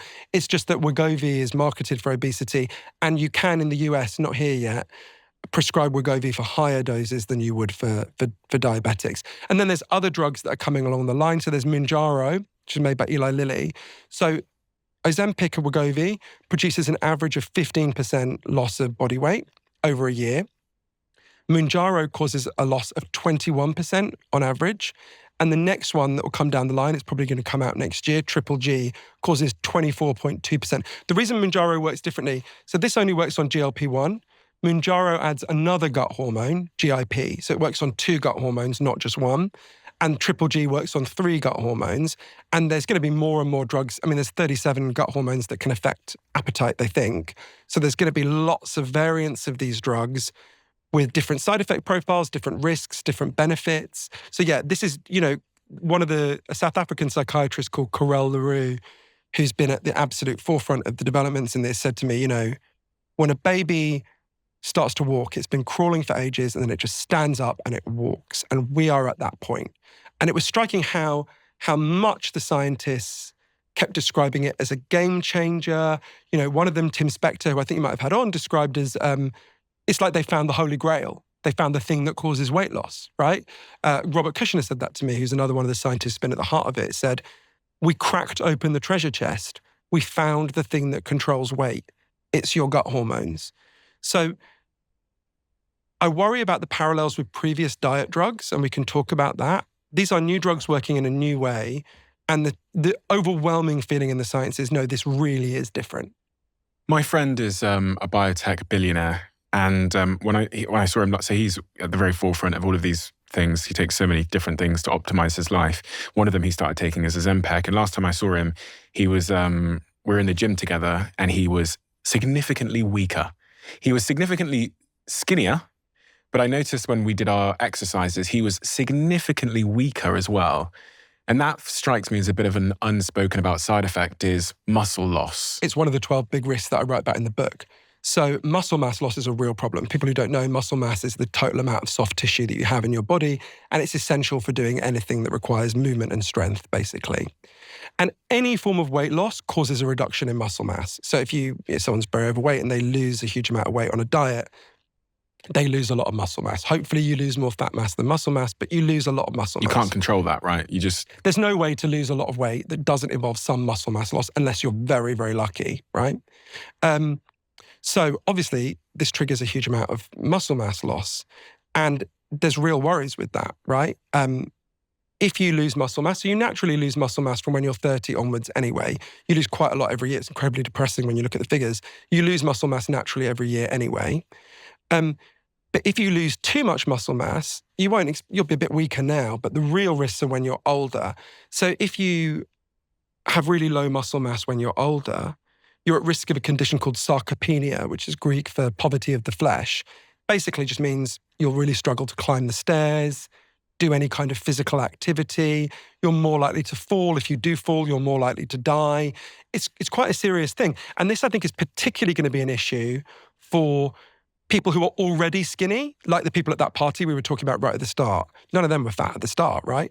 People who were already skinny, who are taking it to be super skinny, they're going to have real issues with their muscle mass likely when they're older. So this is a very serious problem. We could be building up a time bomb of more frail older people further down the line.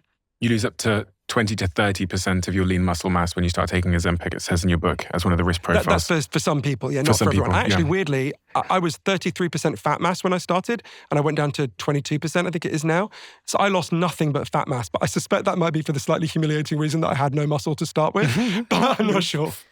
And then on the psychology, the mental health side of things, suicidality, there's some cases where suicidality, things like feelings of anxiety and depression increase. Is that because of the underlying reasons why we're eating the self-soothing stuff, or is that a separate side effect? So it's hugely debated.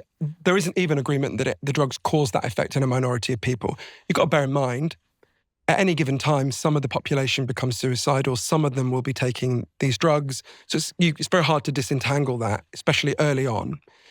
So some scientists would say there isn't even any evidence they cause suicidality. Among the scientists who fear that it may cause suicidality, there's a big debate. Some of it will be you're deprived of comfort food or pleasure. Some of it will be, as Carel LaRue put it to me, a lot of people who are overweight for a long time say, the reason my life is shit is because I'm overweight. If I finally lose weight, my life will be good. And then they lose weight and they've still got the same arsehole husband and they've still got the same job they don't like. And they suddenly go into this crisis where they're like, oh, it wasn't the weight that was blocking me. It was everything else, right? They say, don't they, that the difference between happiness is your expectations and reality. So you can imagine if you have that expectation that losing this weight is going to make me happy and you fall short of the expectation because it doesn't, the anticlimax can cause so much psychological discomfort. Yeah, and I spoke to people who've been through that, and I think that can be a really big issue. There's also with suicidality, so some other people who would say, well, okay, the psychological effects are probably real, but it might come back to what we were saying about dampening the reward system in the brain, right? Mm-hmm. There were people like Professor Patricia Grigson, who's done some of the really cutting-edge research on effects with addiction in this, who said to me, that's a real concern. Now, she stressed we don't know yet. No one definitively said, yes, it is causing these problems. We know how. It was weird. It was like like I said before, you're seeing this picture form. It was fascinating that there's so much we don't know, which makes it kind of disconcerting. It's like, oh, so this is an experiment on millions of people and I'm one of the guinea pigs. Great, right? So it's disconcerting how much we don't know. But yeah, that is a big worry. And we've been here before with diet drugs, as you were alluding to, where we kind of rush into the party and then everyone rushes out of the party because we realise that. The history of diet drugs, Stephen, is absolutely grim beyond belief. So the first kind of modern diet drug was something called dinitrophenol. So there were a load of people in France who were working in ammunition factories during the First World War, and people noticed that they lost loads of weight, right? Not that they didn't have weight problems at the start, but they lost a huge amount of weight. And it turned out they were ingesting this explosive powder, through their skin and breathing it in. So after the war, a load of scientists at Stanford were like, oh, maybe this can be a weight loss treatment.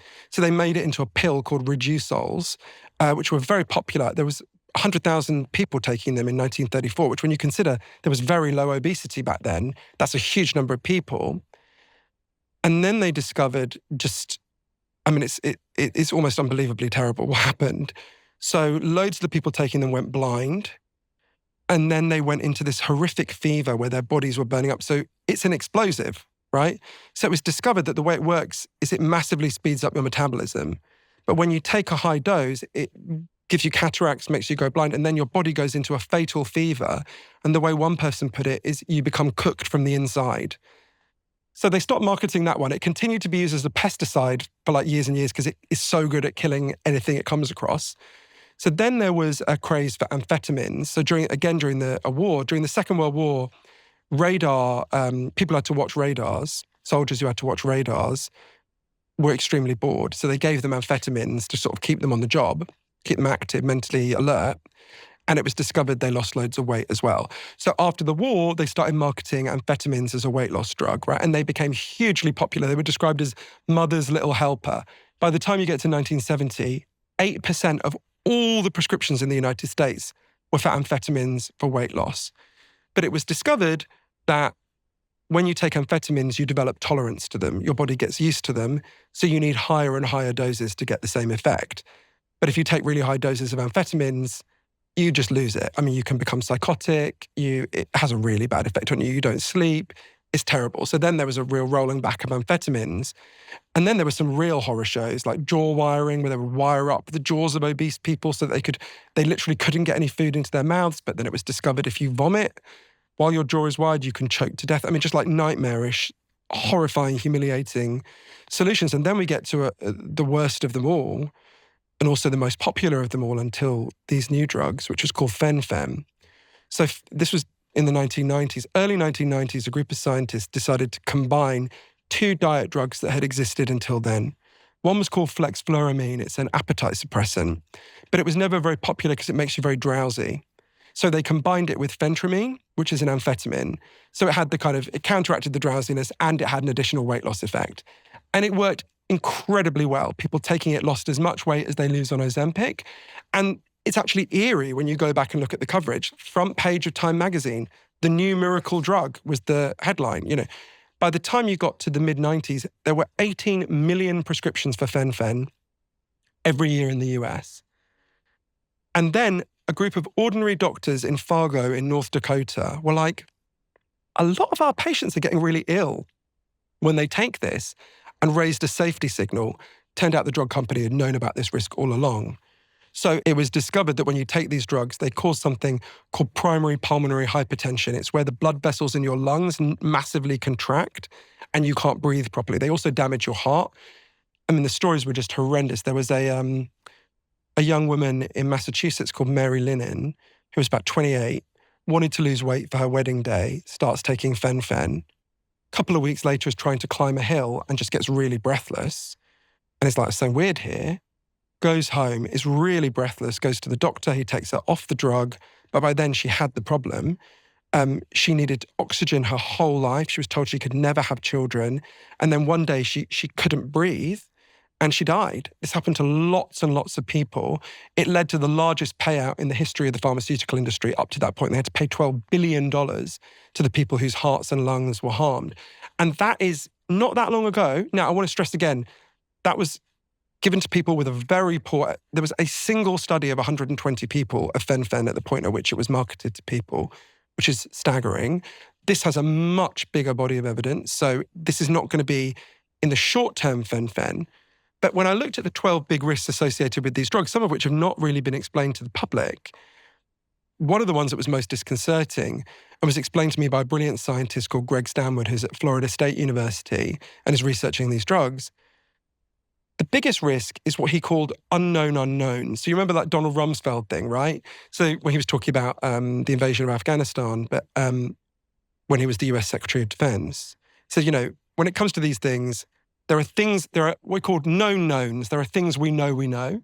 There are known unknowns. There are things we don't know, whereas Osama bin Laden.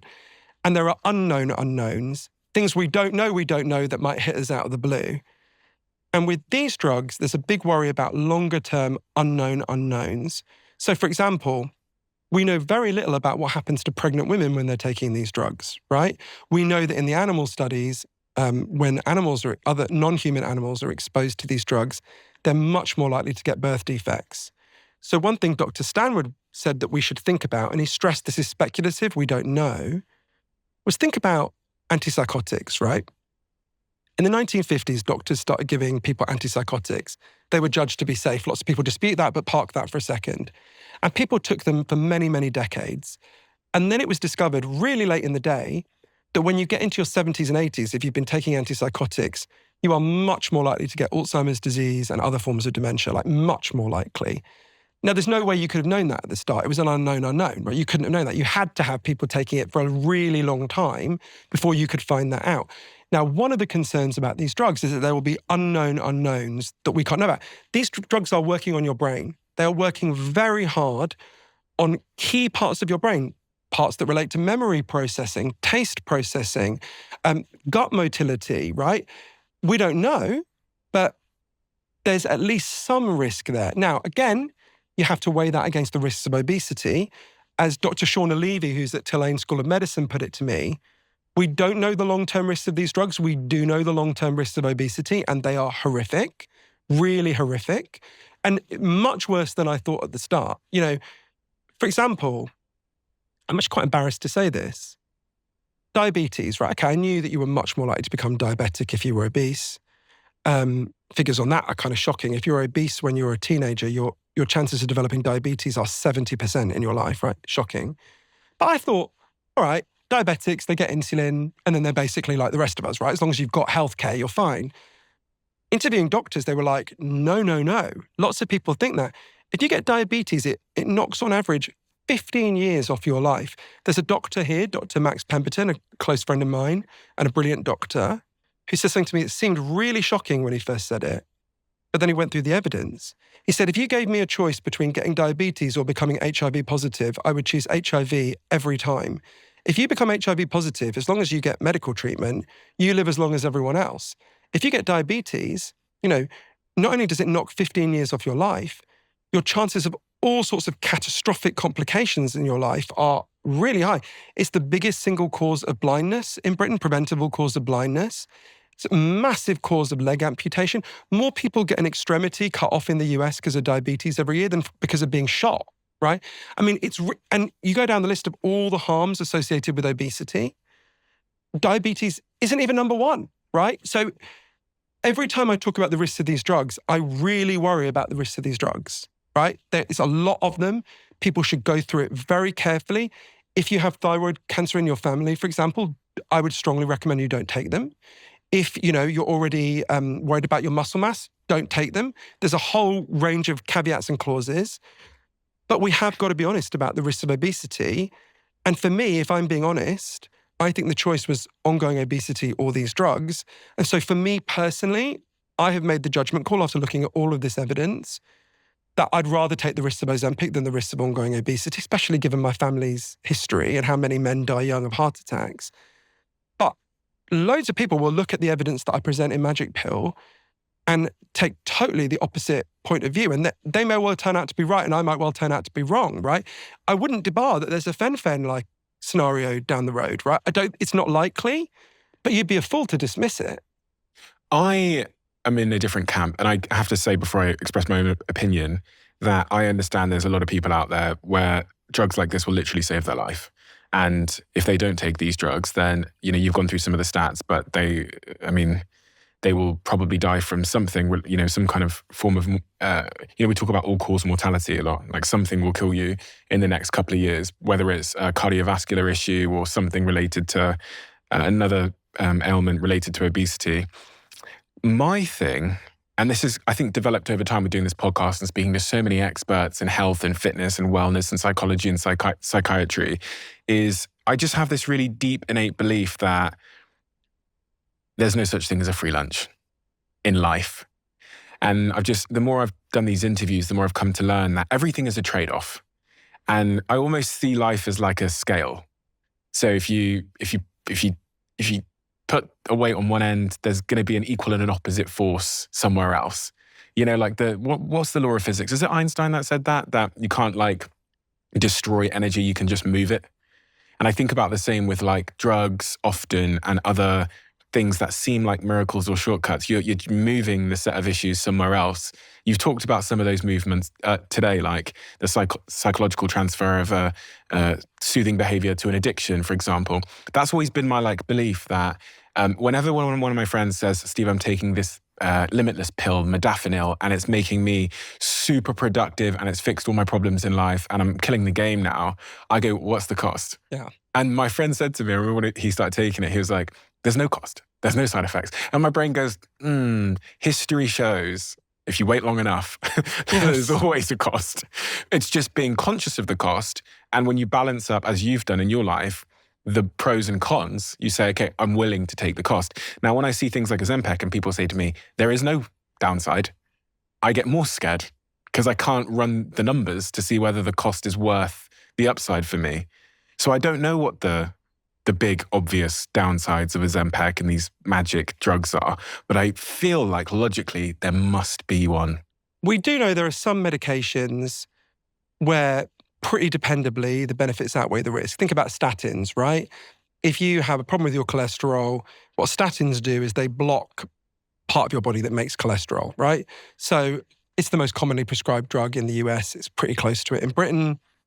Almost every doctor would agree. There are some downsides to statins, but sometimes they're just like... You have to stay on them for life, right? Yeah, you have to stay on them, like with these drugs, right? The minute you stop taking them, so within a year of stopping, you regain 70% of the weight you've lost, right? This is one of the big questions around these drugs. Now, that's not 100% of the people regain it, but most people seem to regain their weight. So I think there are some times when a medication, I'm not saying these drugs are that, definitely not. But there are some medications which do seem to be just, not that there's no cost, but the benefits are really unambiguous and massively outweigh the costs. This is a much more finely judged thing. And it's interesting to me, it's been funny talking to people who've read the book because when we're talking to the marketing teams at both my publishers, because some people who were the first people to read the book apart from my friends, so some of them came up to me and said, oh, Johann, I loved your book. It made me really want to take Ozempic. And some of you came up to me and said, Johann, I loved your book. It made me convinced that you'd have to be completely insane to take Ozempic. And it was a bit like, the dress. Some people saw it as gold, some people saw it as blue. And I felt like that meant I'd done my job because unlike pretty much everything else I've ever written, I've ended this feeling as conflicted almost as I was at the start, right? This is a huge thing. It's going to change, and we've talked a lot about the personal dilemmas. It's going to have a huge social effect. Barclays Bank commissioned a very sober-minded analyst named Emily Field to make predictions that could guide investment based on these drugs. And she said, if you want an analogy, you have to think of the invention of the smartphone, right? I mean, this is going to have so many unpredictable effects. Already, Krispy Kreme donut stocks have been tanking. The head of Nestle, Mark Schneider, has said they're worried about their ice cream and confectionery ranges. Jefferies Financial did a report for the airlines in the US saying they're going to have to spend much less on jet fuel pretty soon because it takes so much less jet fuel to fly a much thinner population. What I was fascinated by is companies that manufacture hinges for knee and hip replacements are seeing their stocks tank because people are going to need far fewer knee and hip replacements because overwhelmingly that's driven by obesity, right? So not entirely, but overwhelmingly.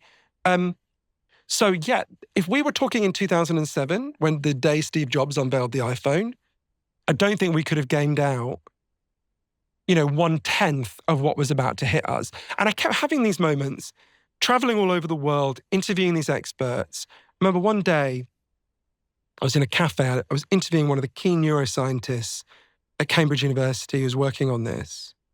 We were in a cafe, and there were loads of people walking past, and it's, just random British people, a lot of whom are overweight or obese, like I was. And I remember thinking, wow, you don't know what's about to hit us all. It was a slightly weird, unreal feeling. I mean, this is for better and for worse, and I think there will definitely be positive effects and there will definitely be negative effects. And I think we can see early on what quite a lot of them are. This will change the lives of all of us in one way or another. How do you guys manage your stress? This month is Stress Awareness Month, and it's a topic that I'm super passionate about and we talk about a lot on this podcast. I personally manage my stress by prioritizing my health and well-being. Going to the gym is my number one form of therapy, and I couldn't be without those two things. As you guys know, Whoop is a sponsor of this podcast, and I'm an investor in the company as well. For those of you that don't know, Whoop actually created a stress monitor within this device. Not only does this help me to identify periods of high stress in real time throughout the day, but it also provides provides me with the tools I need to deal with stresses as they come up throughout the day. And it's based on scientifically backed breathing exercises and research that's been developed by leading neuroscientists. It's a feature that has been game-changing for me, and I highly recommend, if you're someone that's looking to manage your stress levels, then head over to join.whoop.com/CEO, where we'll give you 30 days risk-free and zero commitment to try Whoop. Let me know how you get on.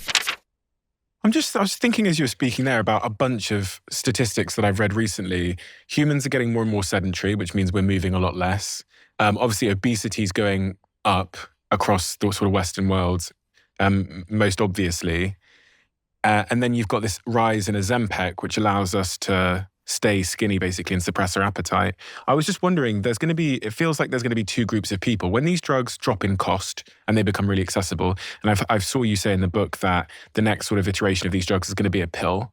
A lot of people won't want to inject something. I'm one of the people that I'd get too squeamish about having to inject myself. So the minute something becomes a pill, it brings down one of the psychological barriers. It's cheap.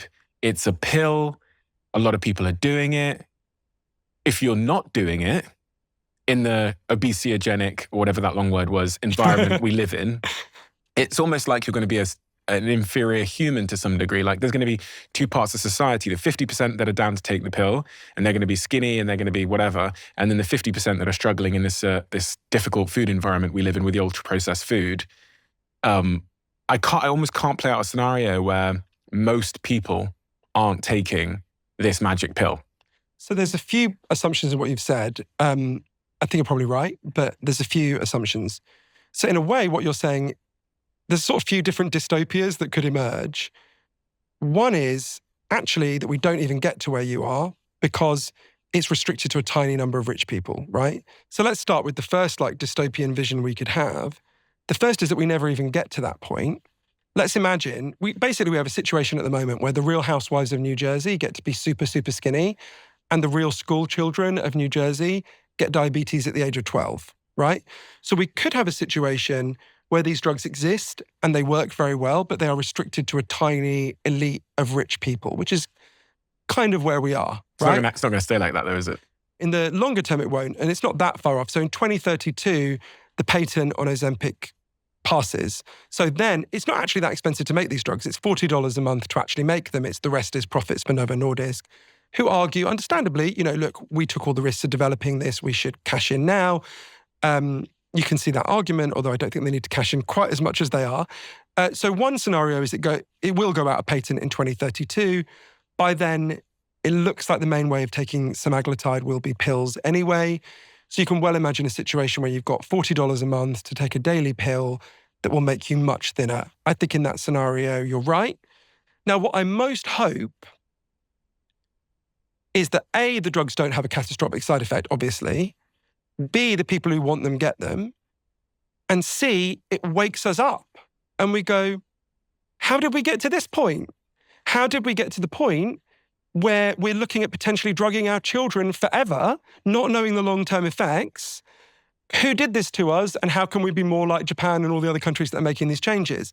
Now, that's optimistic. That requires a lot of raising of consciousness between now and then, but that's the most optimistic scenario for me. But you're totally right. There could be a scenario, it's probably the most likely scenario if there isn't some big risk that emerges, that we'll just have staggering amounts of the population taking these drugs.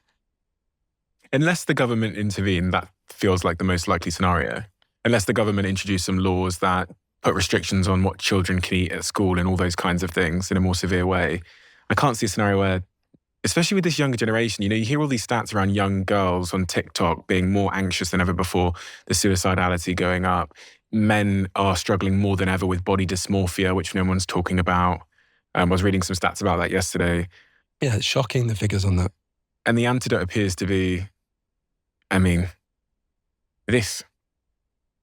It's not a good solution, right? And perfectly normal, healthy people who just have a little bit of belly fat.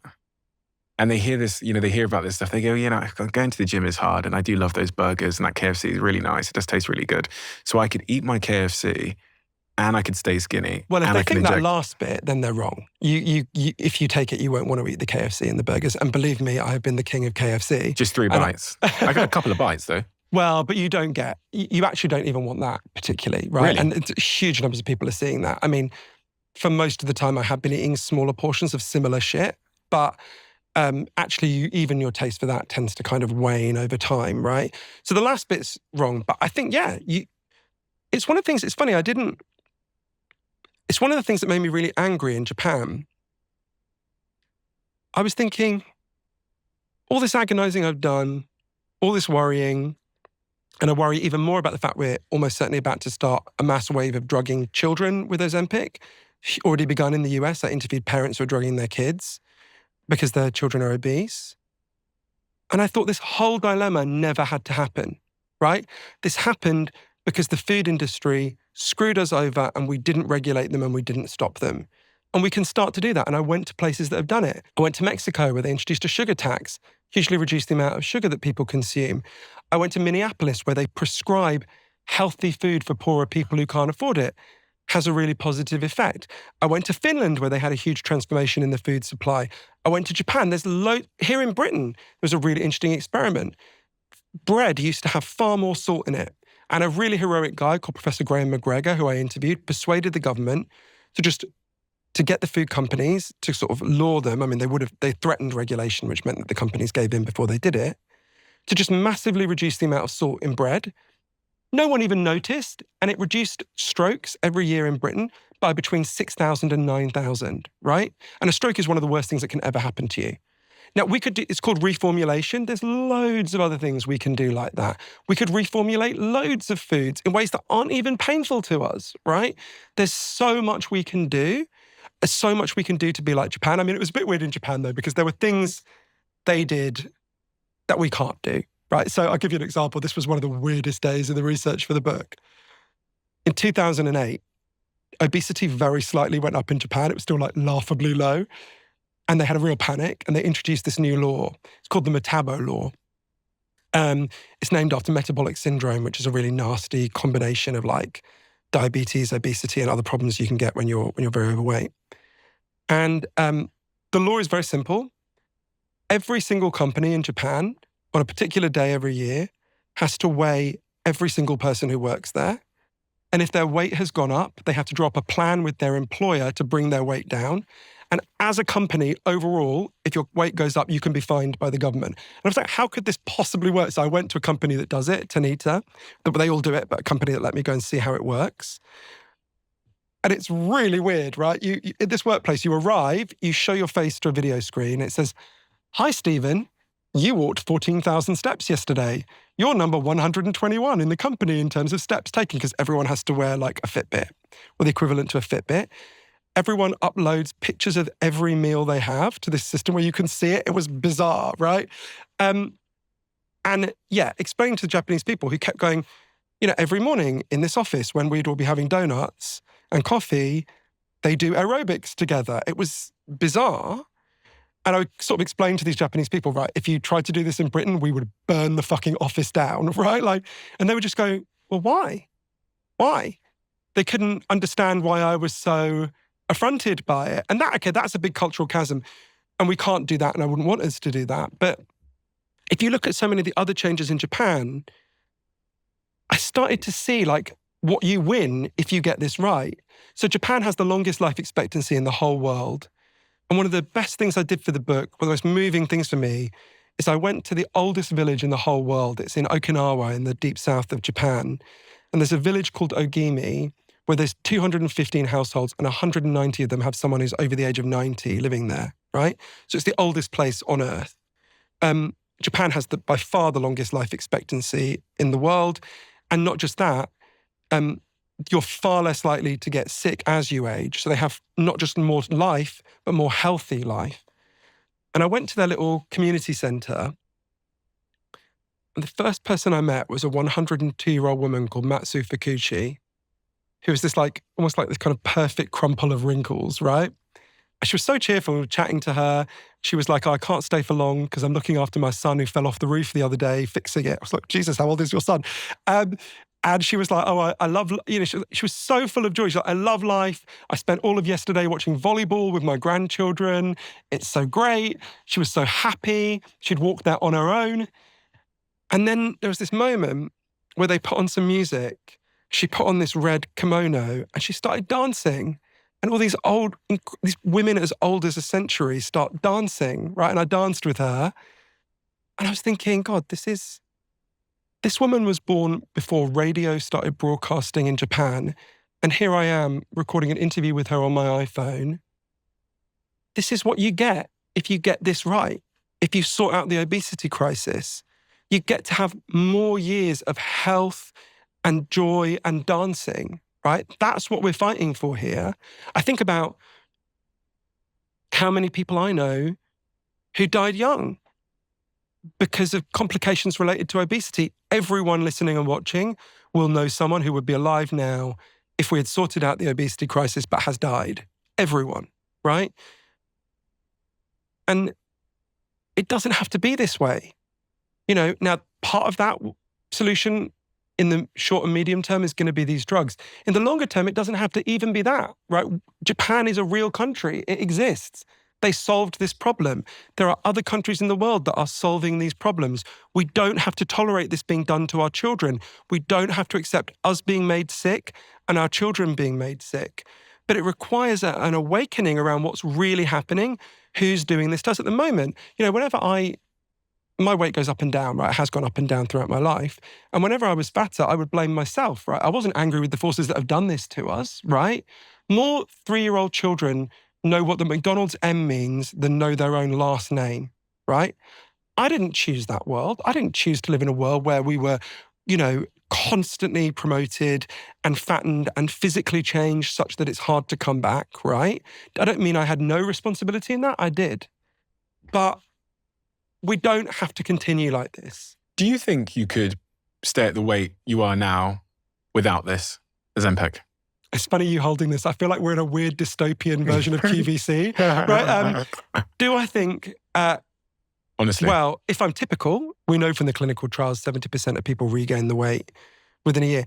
No, I don't think so. If I'm being really honest with myself, I don't think so. I think I have made lots of changes in my life that mean I don't think I would go back to quite where I was, but I think I would very rapidly regain a lot of weight. So you have to take this for life now to stay at the way you're at, therefore? Yeah, and there's a big debate about, we mentioned before with the amphetamine-based diet drugs from the past, that people develop tolerance. One of the big question marks around this is, do people develop tolerance? Does it mean that over time it will have less of an effect, right? Now, the scientists asked about this just were wildly all over the place. Some said no. We do know diabetics don't seem to develop tolerance, because if they did, they would need higher and higher doses to get the same level of control for their blood sugar. So that's a point against tolerance. But others said it would seem quite likely we develop tolerance. We develop tolerance for most drugs. It would be surprising if we didn't. Probably what's most likely, again, Karel LaRue, the South African psychiatrist, said to me, again, probably the best comparison is bariatric surgery. You have bariatric surgery, you lose an absolute shit ton of weight, and then you regain a little bit of it over the next few years, and then you sort of plateau at that higher point. But we don't know. The truth is no one knows. I'm also concerned that is there a world where if you stopped taking this, your body had become reliant on your GLP-1 coming from this, so your body makes less GLP-1 itself? I don't think that's the concern. I think you've gone to a really important point. We know all forms of diet slow down your metabolism, right? That's a reality about diet, which is why often people end up fatter at the end than they were at the start. I'm worried about, and again, I asked lots of scientists and people just said, we don't know. I'm worried about, is my metabolism slowing down as I take this drug? Let's say they discovered some terrible problem with it and it had to be withdrawn, would I then have a slower metabolism and be fatter than I was at the start? Yeah. No one knows. That's a significant risk. And the other big sort of risk here, as you've talked about a few times, is this eating disorder epidemic. It seems, I think you talk about in your book that since March 2020, rates of anorexia and bulimia were 42% higher than they would be expected for teenage girls aged 13 to 16. I think that's because of lockdown, to be fair. That's not a result of the drugs. That's because of the massive stress of lockdown, yeah. Some research in the Lancet Journal. And 32% higher for those aged 17 to 19. What I'm saying here is that we do have an issue with eating disorders in the Western world especially. They skyrocketed after the pandemic. But when I think about eating disorders and bulimia and anorexia, and I think about this and what it might mean for those eating disorders, I feel somewhat concerned, especially when kids get their hands on them. Go beyond concerned. And we don't have to speculate about this. We've been here before. So in the early 90s, there was a very popular amphetamine-based diet drug that was marketed in the United States. And it was huge. And lots of teenage girls used it, and it led to a catastrophe. There was a guy called Rob Wyden, who was a congressman for Ohio at the time, who held congressional hearings on this. And they are really chilling to read because they show what happens when a popular diet drug combines with eating disordered young women, right? So there was a woman called Jessica McDonald who testified at the hearing. She was in her early 20s at the time. So she was a ballet dancer. Obviously, we know about the horrendous pressures on body shape for ballet dancers. And she would take this drug, like this amphetamine-based drug, until she passed out to be thin. She would take it to starve herself because she wanted to be that ballet shape. There's a guy called Tony Smith from State Center in Iowa who testifies that his daughter Noelle, from when she was very young, became obsessed with the idea that she was fat. She would go and look at these fashion magazines and say, "Daddy, do you think I'm fat? Why don't I look like these women?" And she got hold of these diet drugs, massively starved herself and died of a heart attack. And he read out this heartbreaking poem where she describes I'm hungry, I want to eat, but not yet, right? So we know that when a diet drug combines with eating disorders, it leads to catastrophic outcomes. We don't have to speculate. So yeah, that's one of my 3 or 4 biggest concerns. Now, like I say, we can introduce regulation now to mean you only get it from a doctor. The doctor has to see you. That will cut some of that. But I don't see how, and that's really important. And anyone we save is worth saving. But yeah, I'm very, very concerned about that. I'm also concerned about a more subtle effect in relation to that. So the worst moment I had in writing the book was not any of the physical side effects for me, although there were some grim moments there early on. It was a moment when, I've got a niece called Erin, and she's 18 now, although she's 19 actually. But in my head, she's sort of 6 years old all the time, because she's the baby of my family. She's the only girl. She was the youngest. So no one makes me more protective. And one day, a few months into taking these drugs, I was FaceTiming with her. She was in a pub in Liverpool. And she was like, "Oh, Johann, you've lost so much weight." And I was like preening. She's like, "Oh, look, I can see your jaw. I never knew you had a jaw." And I was like, "Oh, yeah, I was thinking you're happy." And then she looked down and she said, "Will you get me some Ozempic?" She's a perfectly healthy weight. She always has been. And I thought, what the fuck am I doing? All her life, I've been trying to give her this message. Don't be judged by how you look. Don't worry about that, And I thought, I've counteracted everything I wanted to communicate. And we know, and she decided not to take it and it all ended fine with her. But when I was a kid, there were no fat people on television except as the butt of the joke. And I think about my niece, she's grown up seeing actually quite a lot of women who have a broader range of body shapes in the public eye. And in the last 2 years, almost all of those women have massively shrunk. Now, they're not talking about Ozempic, but unless there's been some kind of outbreak of dysentery in Malibu, I think we know what's happening, right? Some of them are talking about it, but most are not. Can I just ask on that? Because we've seen a lot of very famous faces suddenly shrink over the last couple of years. And when you read their autobiographies, they talk about going to the gym and eating, getting their lifestyle right. Do you think they're lying? I mean, obviously, yes.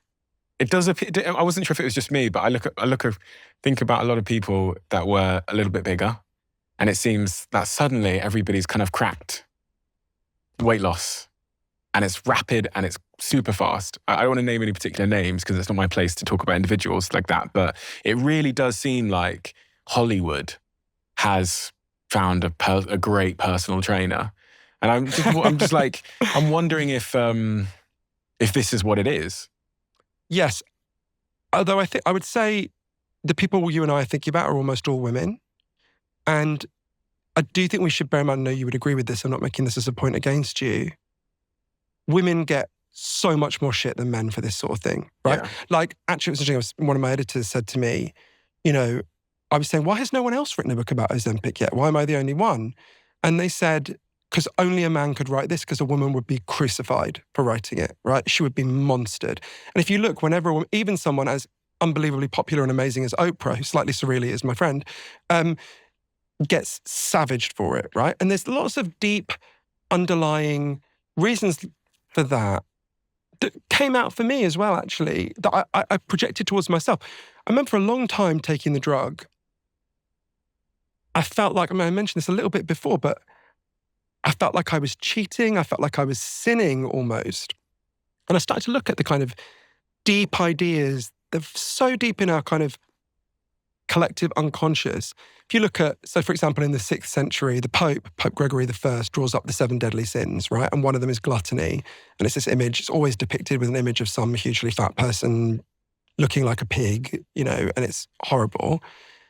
It's very deep in our culture, the idea that being obese is a sin, right? If you look at the forms of weight loss we admire, they follow the pattern of sin, right? The kind of classic Catholic pattern of sin. You sin, then you have to suffer and redeem yourself, and then we forgive you, right? Yeah.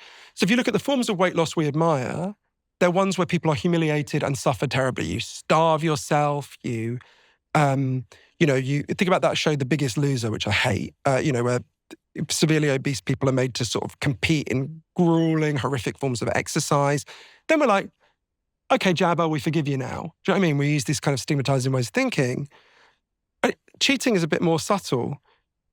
Because I kept thinking, I'm cheating as I do this. And I was like, well, that's really weird. If I had a heart problem and I took statins, I would not think I was cheating, right? I was like, why is that? And I think it's partly, so people put in a huge amount of effort to be thin, right? Loads of women watching this, and it's disproportionately women, will suffer some privation and deprivation in their life because they are really trying to be thin. And then they hear, this fucker just injects himself once a week and he gets to be thin like me. It's like they feel the way I imagine cyclists do when they look at Lance Armstrong, right?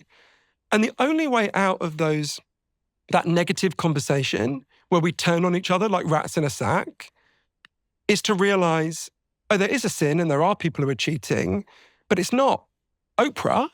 It's not someone who, Jeff Parker, that guy I mentioned, who, didn't want to die young. It's the food industry that fucked all of us. That's why we're in that race, right? That's why you're starving yourself. That's why we feel we're sinners. Okay, well, we can collectively come together and challenge that shared opponent if we want. But if we're just going to get into, look, it's very hard in this age of social media madness to not have every conversation turn into a toxic conversation. And it's not surprising that something as charged as the debate about Ozempic and weight has become so toxic so quickly. But again, we don't have to do that. The toxicity isn't going to get us out of this, right? We're in a shared crisis. Everyone watching has someone they love who is on course to die young because of the problems associated with obesity, because obesity is so widespread in this society in a very recent amount of time. Look at a picture of a beach in Britain in 1975, not a million years ago. Everyone is thin by our standards, right? This happened in the blink of an eye in human terms, right? Again, we don't have to tolerate that. Part of it is also we don't like when people lose weight, some of us, because it shines a light on us.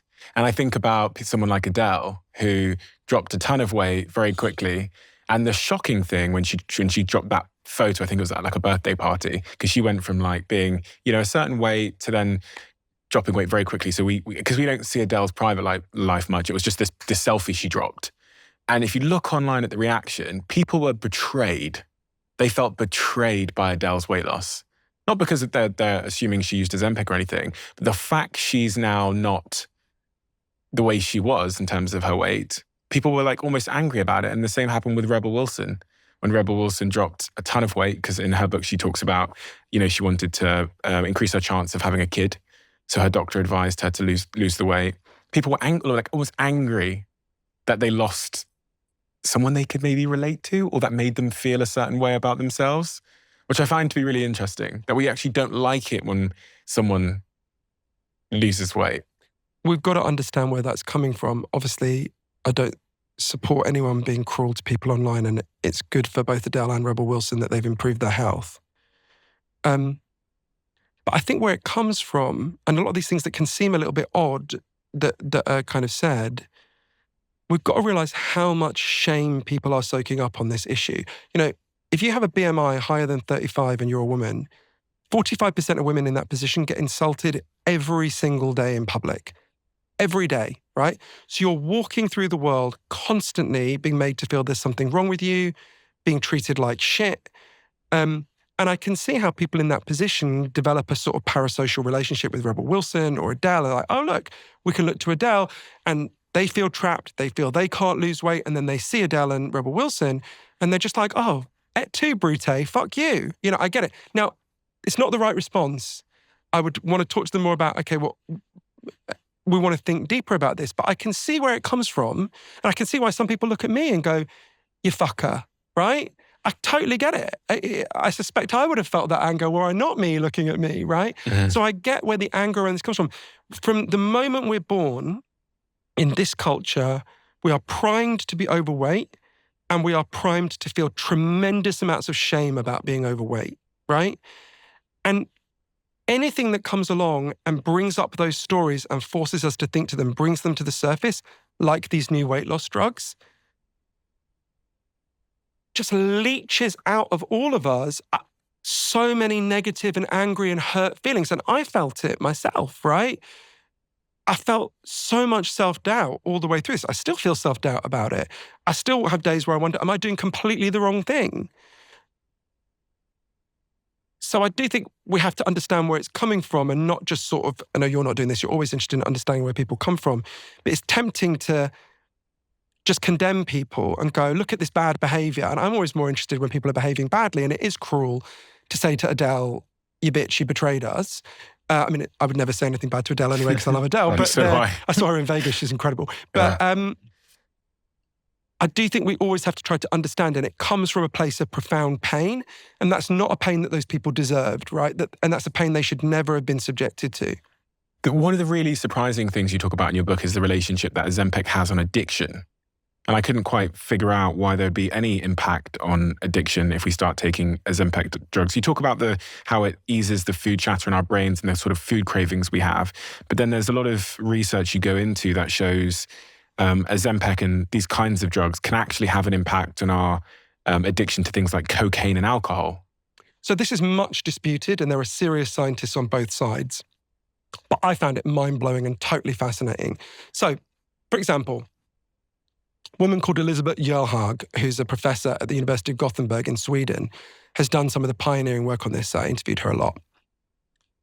They get a load of rats and they put them in a cage, and they give them loads of alcohol. And rats will like alcohol, and they get hammered like the rest of us, and they wobble about, and they love it, right? So they put them in this cage for a while. They've got plenty of alcohol. They get drunk over many weeks. And then once it starts to resemble like a dive bar in Vegas, they do an intervention. They come along and they inject them with GLP-1 agonists, the exact drug you've got in front of you, semaglutide. And then they watch. And what they discovered, what Professor Gerhag and her colleagues discovered, is afterwards the rats drink about 60% less than they did before, and the rats who drank most heavily are the ones who cut back on their drinking the most. It's like, why? What's going on there? But then they thought, okay, maybe it's because alcohol's got a caloric content. It's like they want the calories less, right? So then there were experiments done with drugs that don't contain any calories. So Professor Patricia Grigson, who's at Penn State University, gets rats heavily using heroin and fentanyl, gives them a GLP agonist, again finds the same thing. 50% reduction in the rats using the self-administering the heroin and the fentanyl. Then Greg Stanwood, who I mentioned before, who's at Florida State University, does it with cocaine. It was mice, not rats for him. Again, 50% reduction in them using cocaine. We don't know why. Again, some of the theories come back to that question about the reward system. Could it be dampening the reward system? One of the things a lot of the scientists find fascinating is these drugs appear to have what they call selectivity.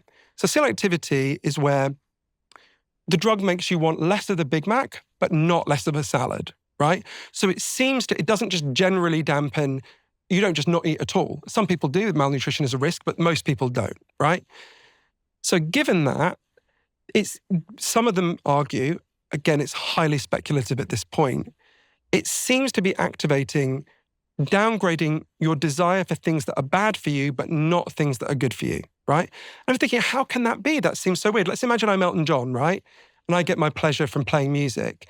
How can it know to tell me to eat fewer jam sandwiches, but not to engage in jamming, right? How can it do that? And they kept saying, we don't know. There does seem to be a mechanism that does that. We're trying to explore it. So Obviously, hugely encouraging results in animal studies with addiction. So now there's lots of experiments going on with giving these drugs to humans to see if they reduce addiction there. There's been a huge amount of anecdotal evidence. I interviewed a nurse in Canada called Tracy who had a bad relationship breakup and just became completely addicted to shopping. She would just obsessively buy books she'd never read, clothes she'd never wear. She was doing a lot of skin picking and obsessive eating. She goes on Ozempic and all these addictions disappeared. So there's now this debate, okay, is it going to have this effect more widely? The early research is kind of mixed. So there's only very, very small studies on humans so far. It found that it does reduce smoking, but only if you pair it with a nicotine patch. They found that it does reduce alcohol consumption, but only if you were a heavy drinker at the start. So we're going to know a lot more. We're going to get a lot of results actually this year and definitely a lot next year. But it's a very promising. So some people argue, so the most extreme, I want to stress this is speculative, the biggest cheerleaders for the drug would say, actually, we haven't found a drug that causes appetite regulation. What we found is a drug that boosts self-control across the board, right? Now, that's very contested. I'm always conscious, of the overselling of drugs generally. We want to be careful about it, but it's a possible scenario. And the animal research is mind-blowing and really is highly, highly exciting. And you don't normally see this, right? There's no other drug that I'm aware of, I'm pretty sure there isn't, that just reduces addiction across the board in animal studies, right? It's remarkable. I mean, there's a debate about whether you can even call it addiction in animals, but you know what I mean? Heavy compulsive use. What impact has Ozempic had on your weight loss journey? How much have you lost? I mean, I just lost a huge amount of weight. So I lost 3 stone across a year. And actually, it was even more dramatic was the percentage of body fat that I lost. So at the start, I was 33% body fat. I remember the day Josh, my trainer, measured that. And he sort of winced as he saw it. And I said, oh God, if I was a sandwich, you wouldn't want to eat me.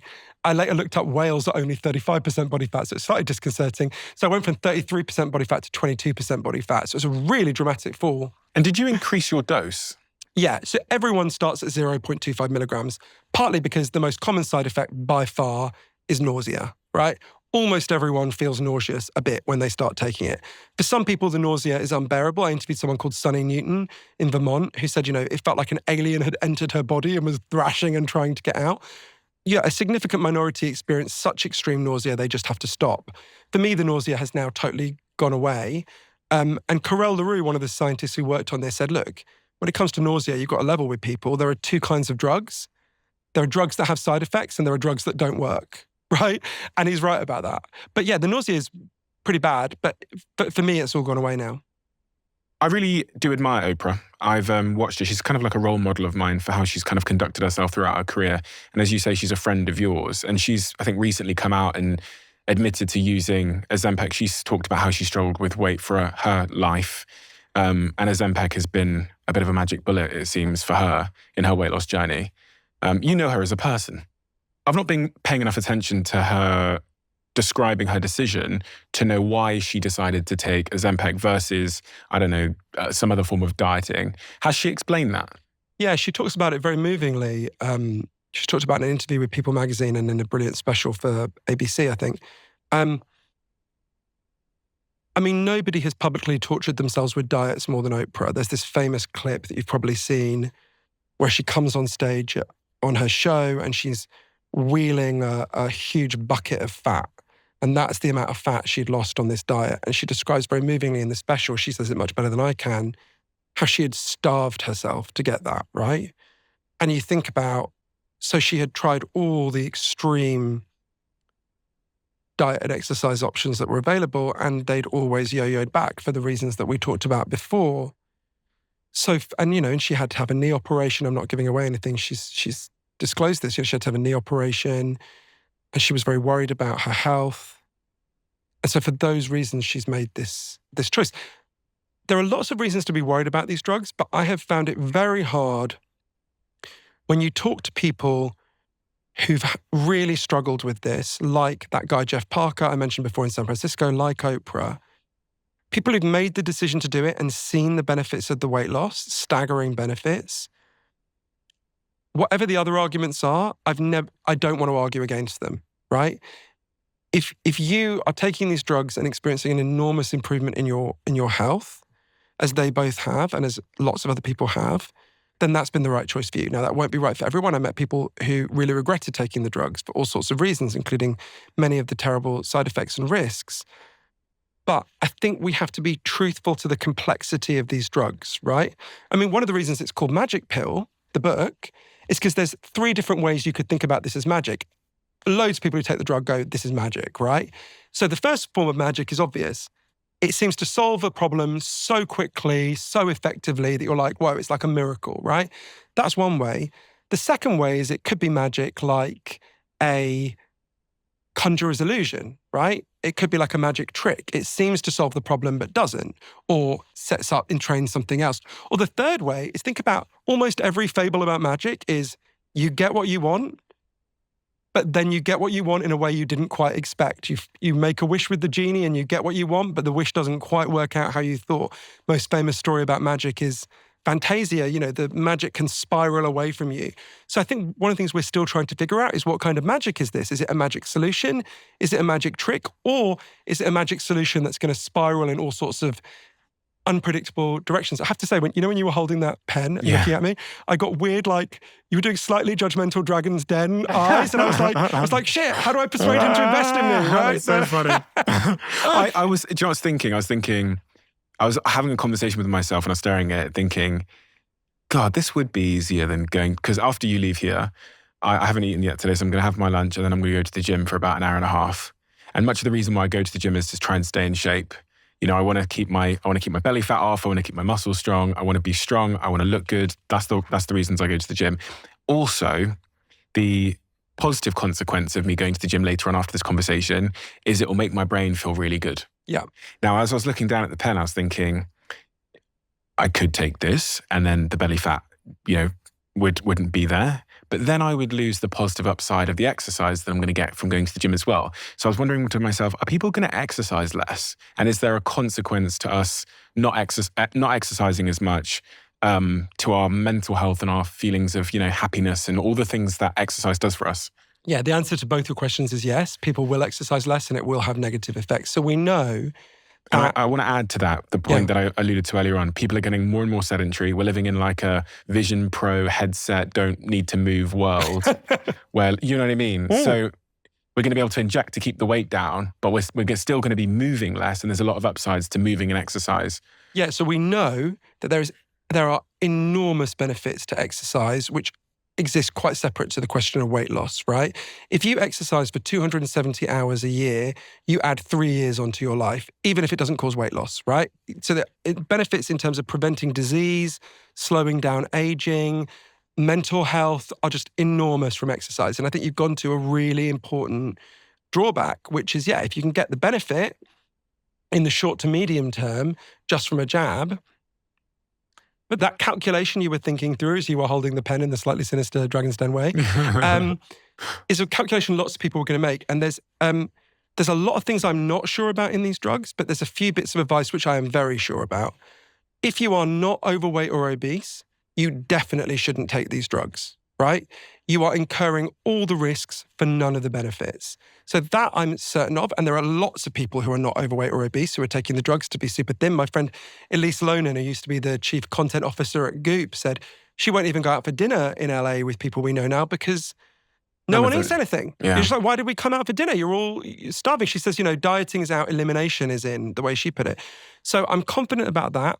I'm also fairly confident, although slightly less, but fairly confident, if your BMI is higher than 35, or your body fat percentage is very, very high, and you're not someone with thyroid cancer in your family, and you're not trying to get pregnant, I would recommend taking the drugs. I think for you, the balance of risk, and assuming you've tried diet and it didn't work, I think for you, the balance of risk is more towards the benefits of taking the drug. I'm not as confident about that, but the people I love who have BMI higher than 35, who are in that position, I have recommended the drug to them. For people with a BMI between 27 and 35, I think it's much more, you've got to just go down the list of the benefits and drawbacks and really think it through for yourself. And reasonable people will reach completely different conclusions. It's going to be quite interesting to see that people who do decide to do exercise and they change their diet and they start running marathons, when they lose weight, everybody is going to say, no, you didn't. That's so funny. Everyone's going to say Ozempic. If some celebrity now drops, I don't know, 3 stone or 4 stone, and they did it, in the gym and with a dietary change, no one is going to believe them. No one. That's very funny. And I think certainly, I think you're right there. I hadn't thought of that. You wouldn't believe them. Of course you wouldn't believe them. No, you're right. One of the big rebuttals that I see online is that because people are now taking these drugs, people like you are taking them to lose weight, diabetics can't get their hands on these drugs anymore. And I saw some articles that said the drugs had been in such high demand that diabetics who really, really need them to save their lives now can't get access to them. I think those people have a really good point, and I interviewed some of them for the book, and it was a very painful conversation. I think the solution is what we should have done right from the start, and what we should do now is what we did in Britain with the COVID vaccine. So we should ration the drug, and the people with the greatest need should be given it first. And everyone agrees severely obese people and diabetics together would be the people who most need the drug, and they should be given it first. People like me, who've got heart disease in my family, but we're not hugely obese, would probably be around the middle. And, people who don't have heart disease and are just sort of overweight would be at the bottom. We didn't have that system. What we had, unfortunately, because the government didn't set up that system, was a scramble, which meant that, some diabetics didn't get the drug they needed, had to go on insulin earlier, which poses a real threat to their health. That's awful. And I feel a bit ashamed about it because, of course, if people like me hadn't all together bought it, that wouldn't have happened. In practice, for me personally, I was worried about my own heart risk. I'm a year older than my granddad was when he died. But that's not much of an excuse. And when I met the diabetics in that position, like, for example, a guy called Zami Jalil, who was exactly in that position. He was a musician, 41, couldn't get the Ozempic he needed for his diabetes, for his type 2 diabetes. I felt ashamed. Clearly his need was greater. Johann, thank you. Thank you for a few things. I think it's worth saying that the first time you came on my podcast, I had basically no listeners. You were like a tiny little baby podcaster. I remember it really clearly. You came to my flat. I showed up at your flat in London. I'd read your book, Lost Connections. I was so fascinated by it. So I reached out to you and asked you if you'd come on, and you said yes. When no one was listening to the podcast, I wasn't even videoing it back then. And it was an incredible conversation. The audio was terrible. We had loads of issues and stuff like that. But you were one of the first people to really give me a chance. So it's so wonderful that we can still stay in touch and that I get to cover your work still to this day. So thank you for giving me a chance back in the day. I really appreciate it. Oh, my pleasure. And thank you for writing this book, because one of the most sort of popular things that our audience have been asked, seeking to understand, is Ozempic. We've seen that in all the data. And the way that you approach this, even though you are someone that's taking it, so it's easy to see how you would be biased in various ways to defend it or whatever. That's not the approach you take. And in the book Magic Pill, you're able to be incredibly nuanced in how you look at the pros and the cons in a way that I was not expecting from someone who is taking it themselves. And I think that's really important, because you're right. You finished the book and in a weird way, you have more information, but I can understand how the decision still remains with the individual. And I think that's really what any book on this subject should aim to achieve. It should kind of not have a dog in the fight, but present you both sides of the trade-off so that you can make a decision for yourself. And that's what you do so skillfully. And the real thing, as an author that you've taught me over the years, is you're just remarkably good at writing. And it's really, your storytelling is phenomenal. It's influenced me profoundly as an author myself. And whenever I read a book now, I often wish that they'd written it like one of your books. Oh. Because you take a concept that's difficult and widely discussed, and you take us on a journey. And that journey is so much more enjoyable than just reading like a science book. So I recommend everybody to go and get Magic Pill right now. It's obviously a huge point of conversation at the moment, these magic pills. And this is the book to read on it. Magic Pill, The Extraordinary Benefits and Disturbing Risks of the New Weight Loss Drugs. It's due to be released on the 2nd of May, 2024. So we're a couple of days away from that now. And I would just highly, highly recommend this book. Thank you so much, Johann. Oh, I'm really touched by that, Stephen. Thank you so much. I almost forgot. We have a tradition on this podcast. Oh, yes, the question. Yes. What is the question? Who posed this question? I'm not going to say who this is. Okay. But the question that's been left for you is, it's a really interesting one. Why should humanity continue to exist?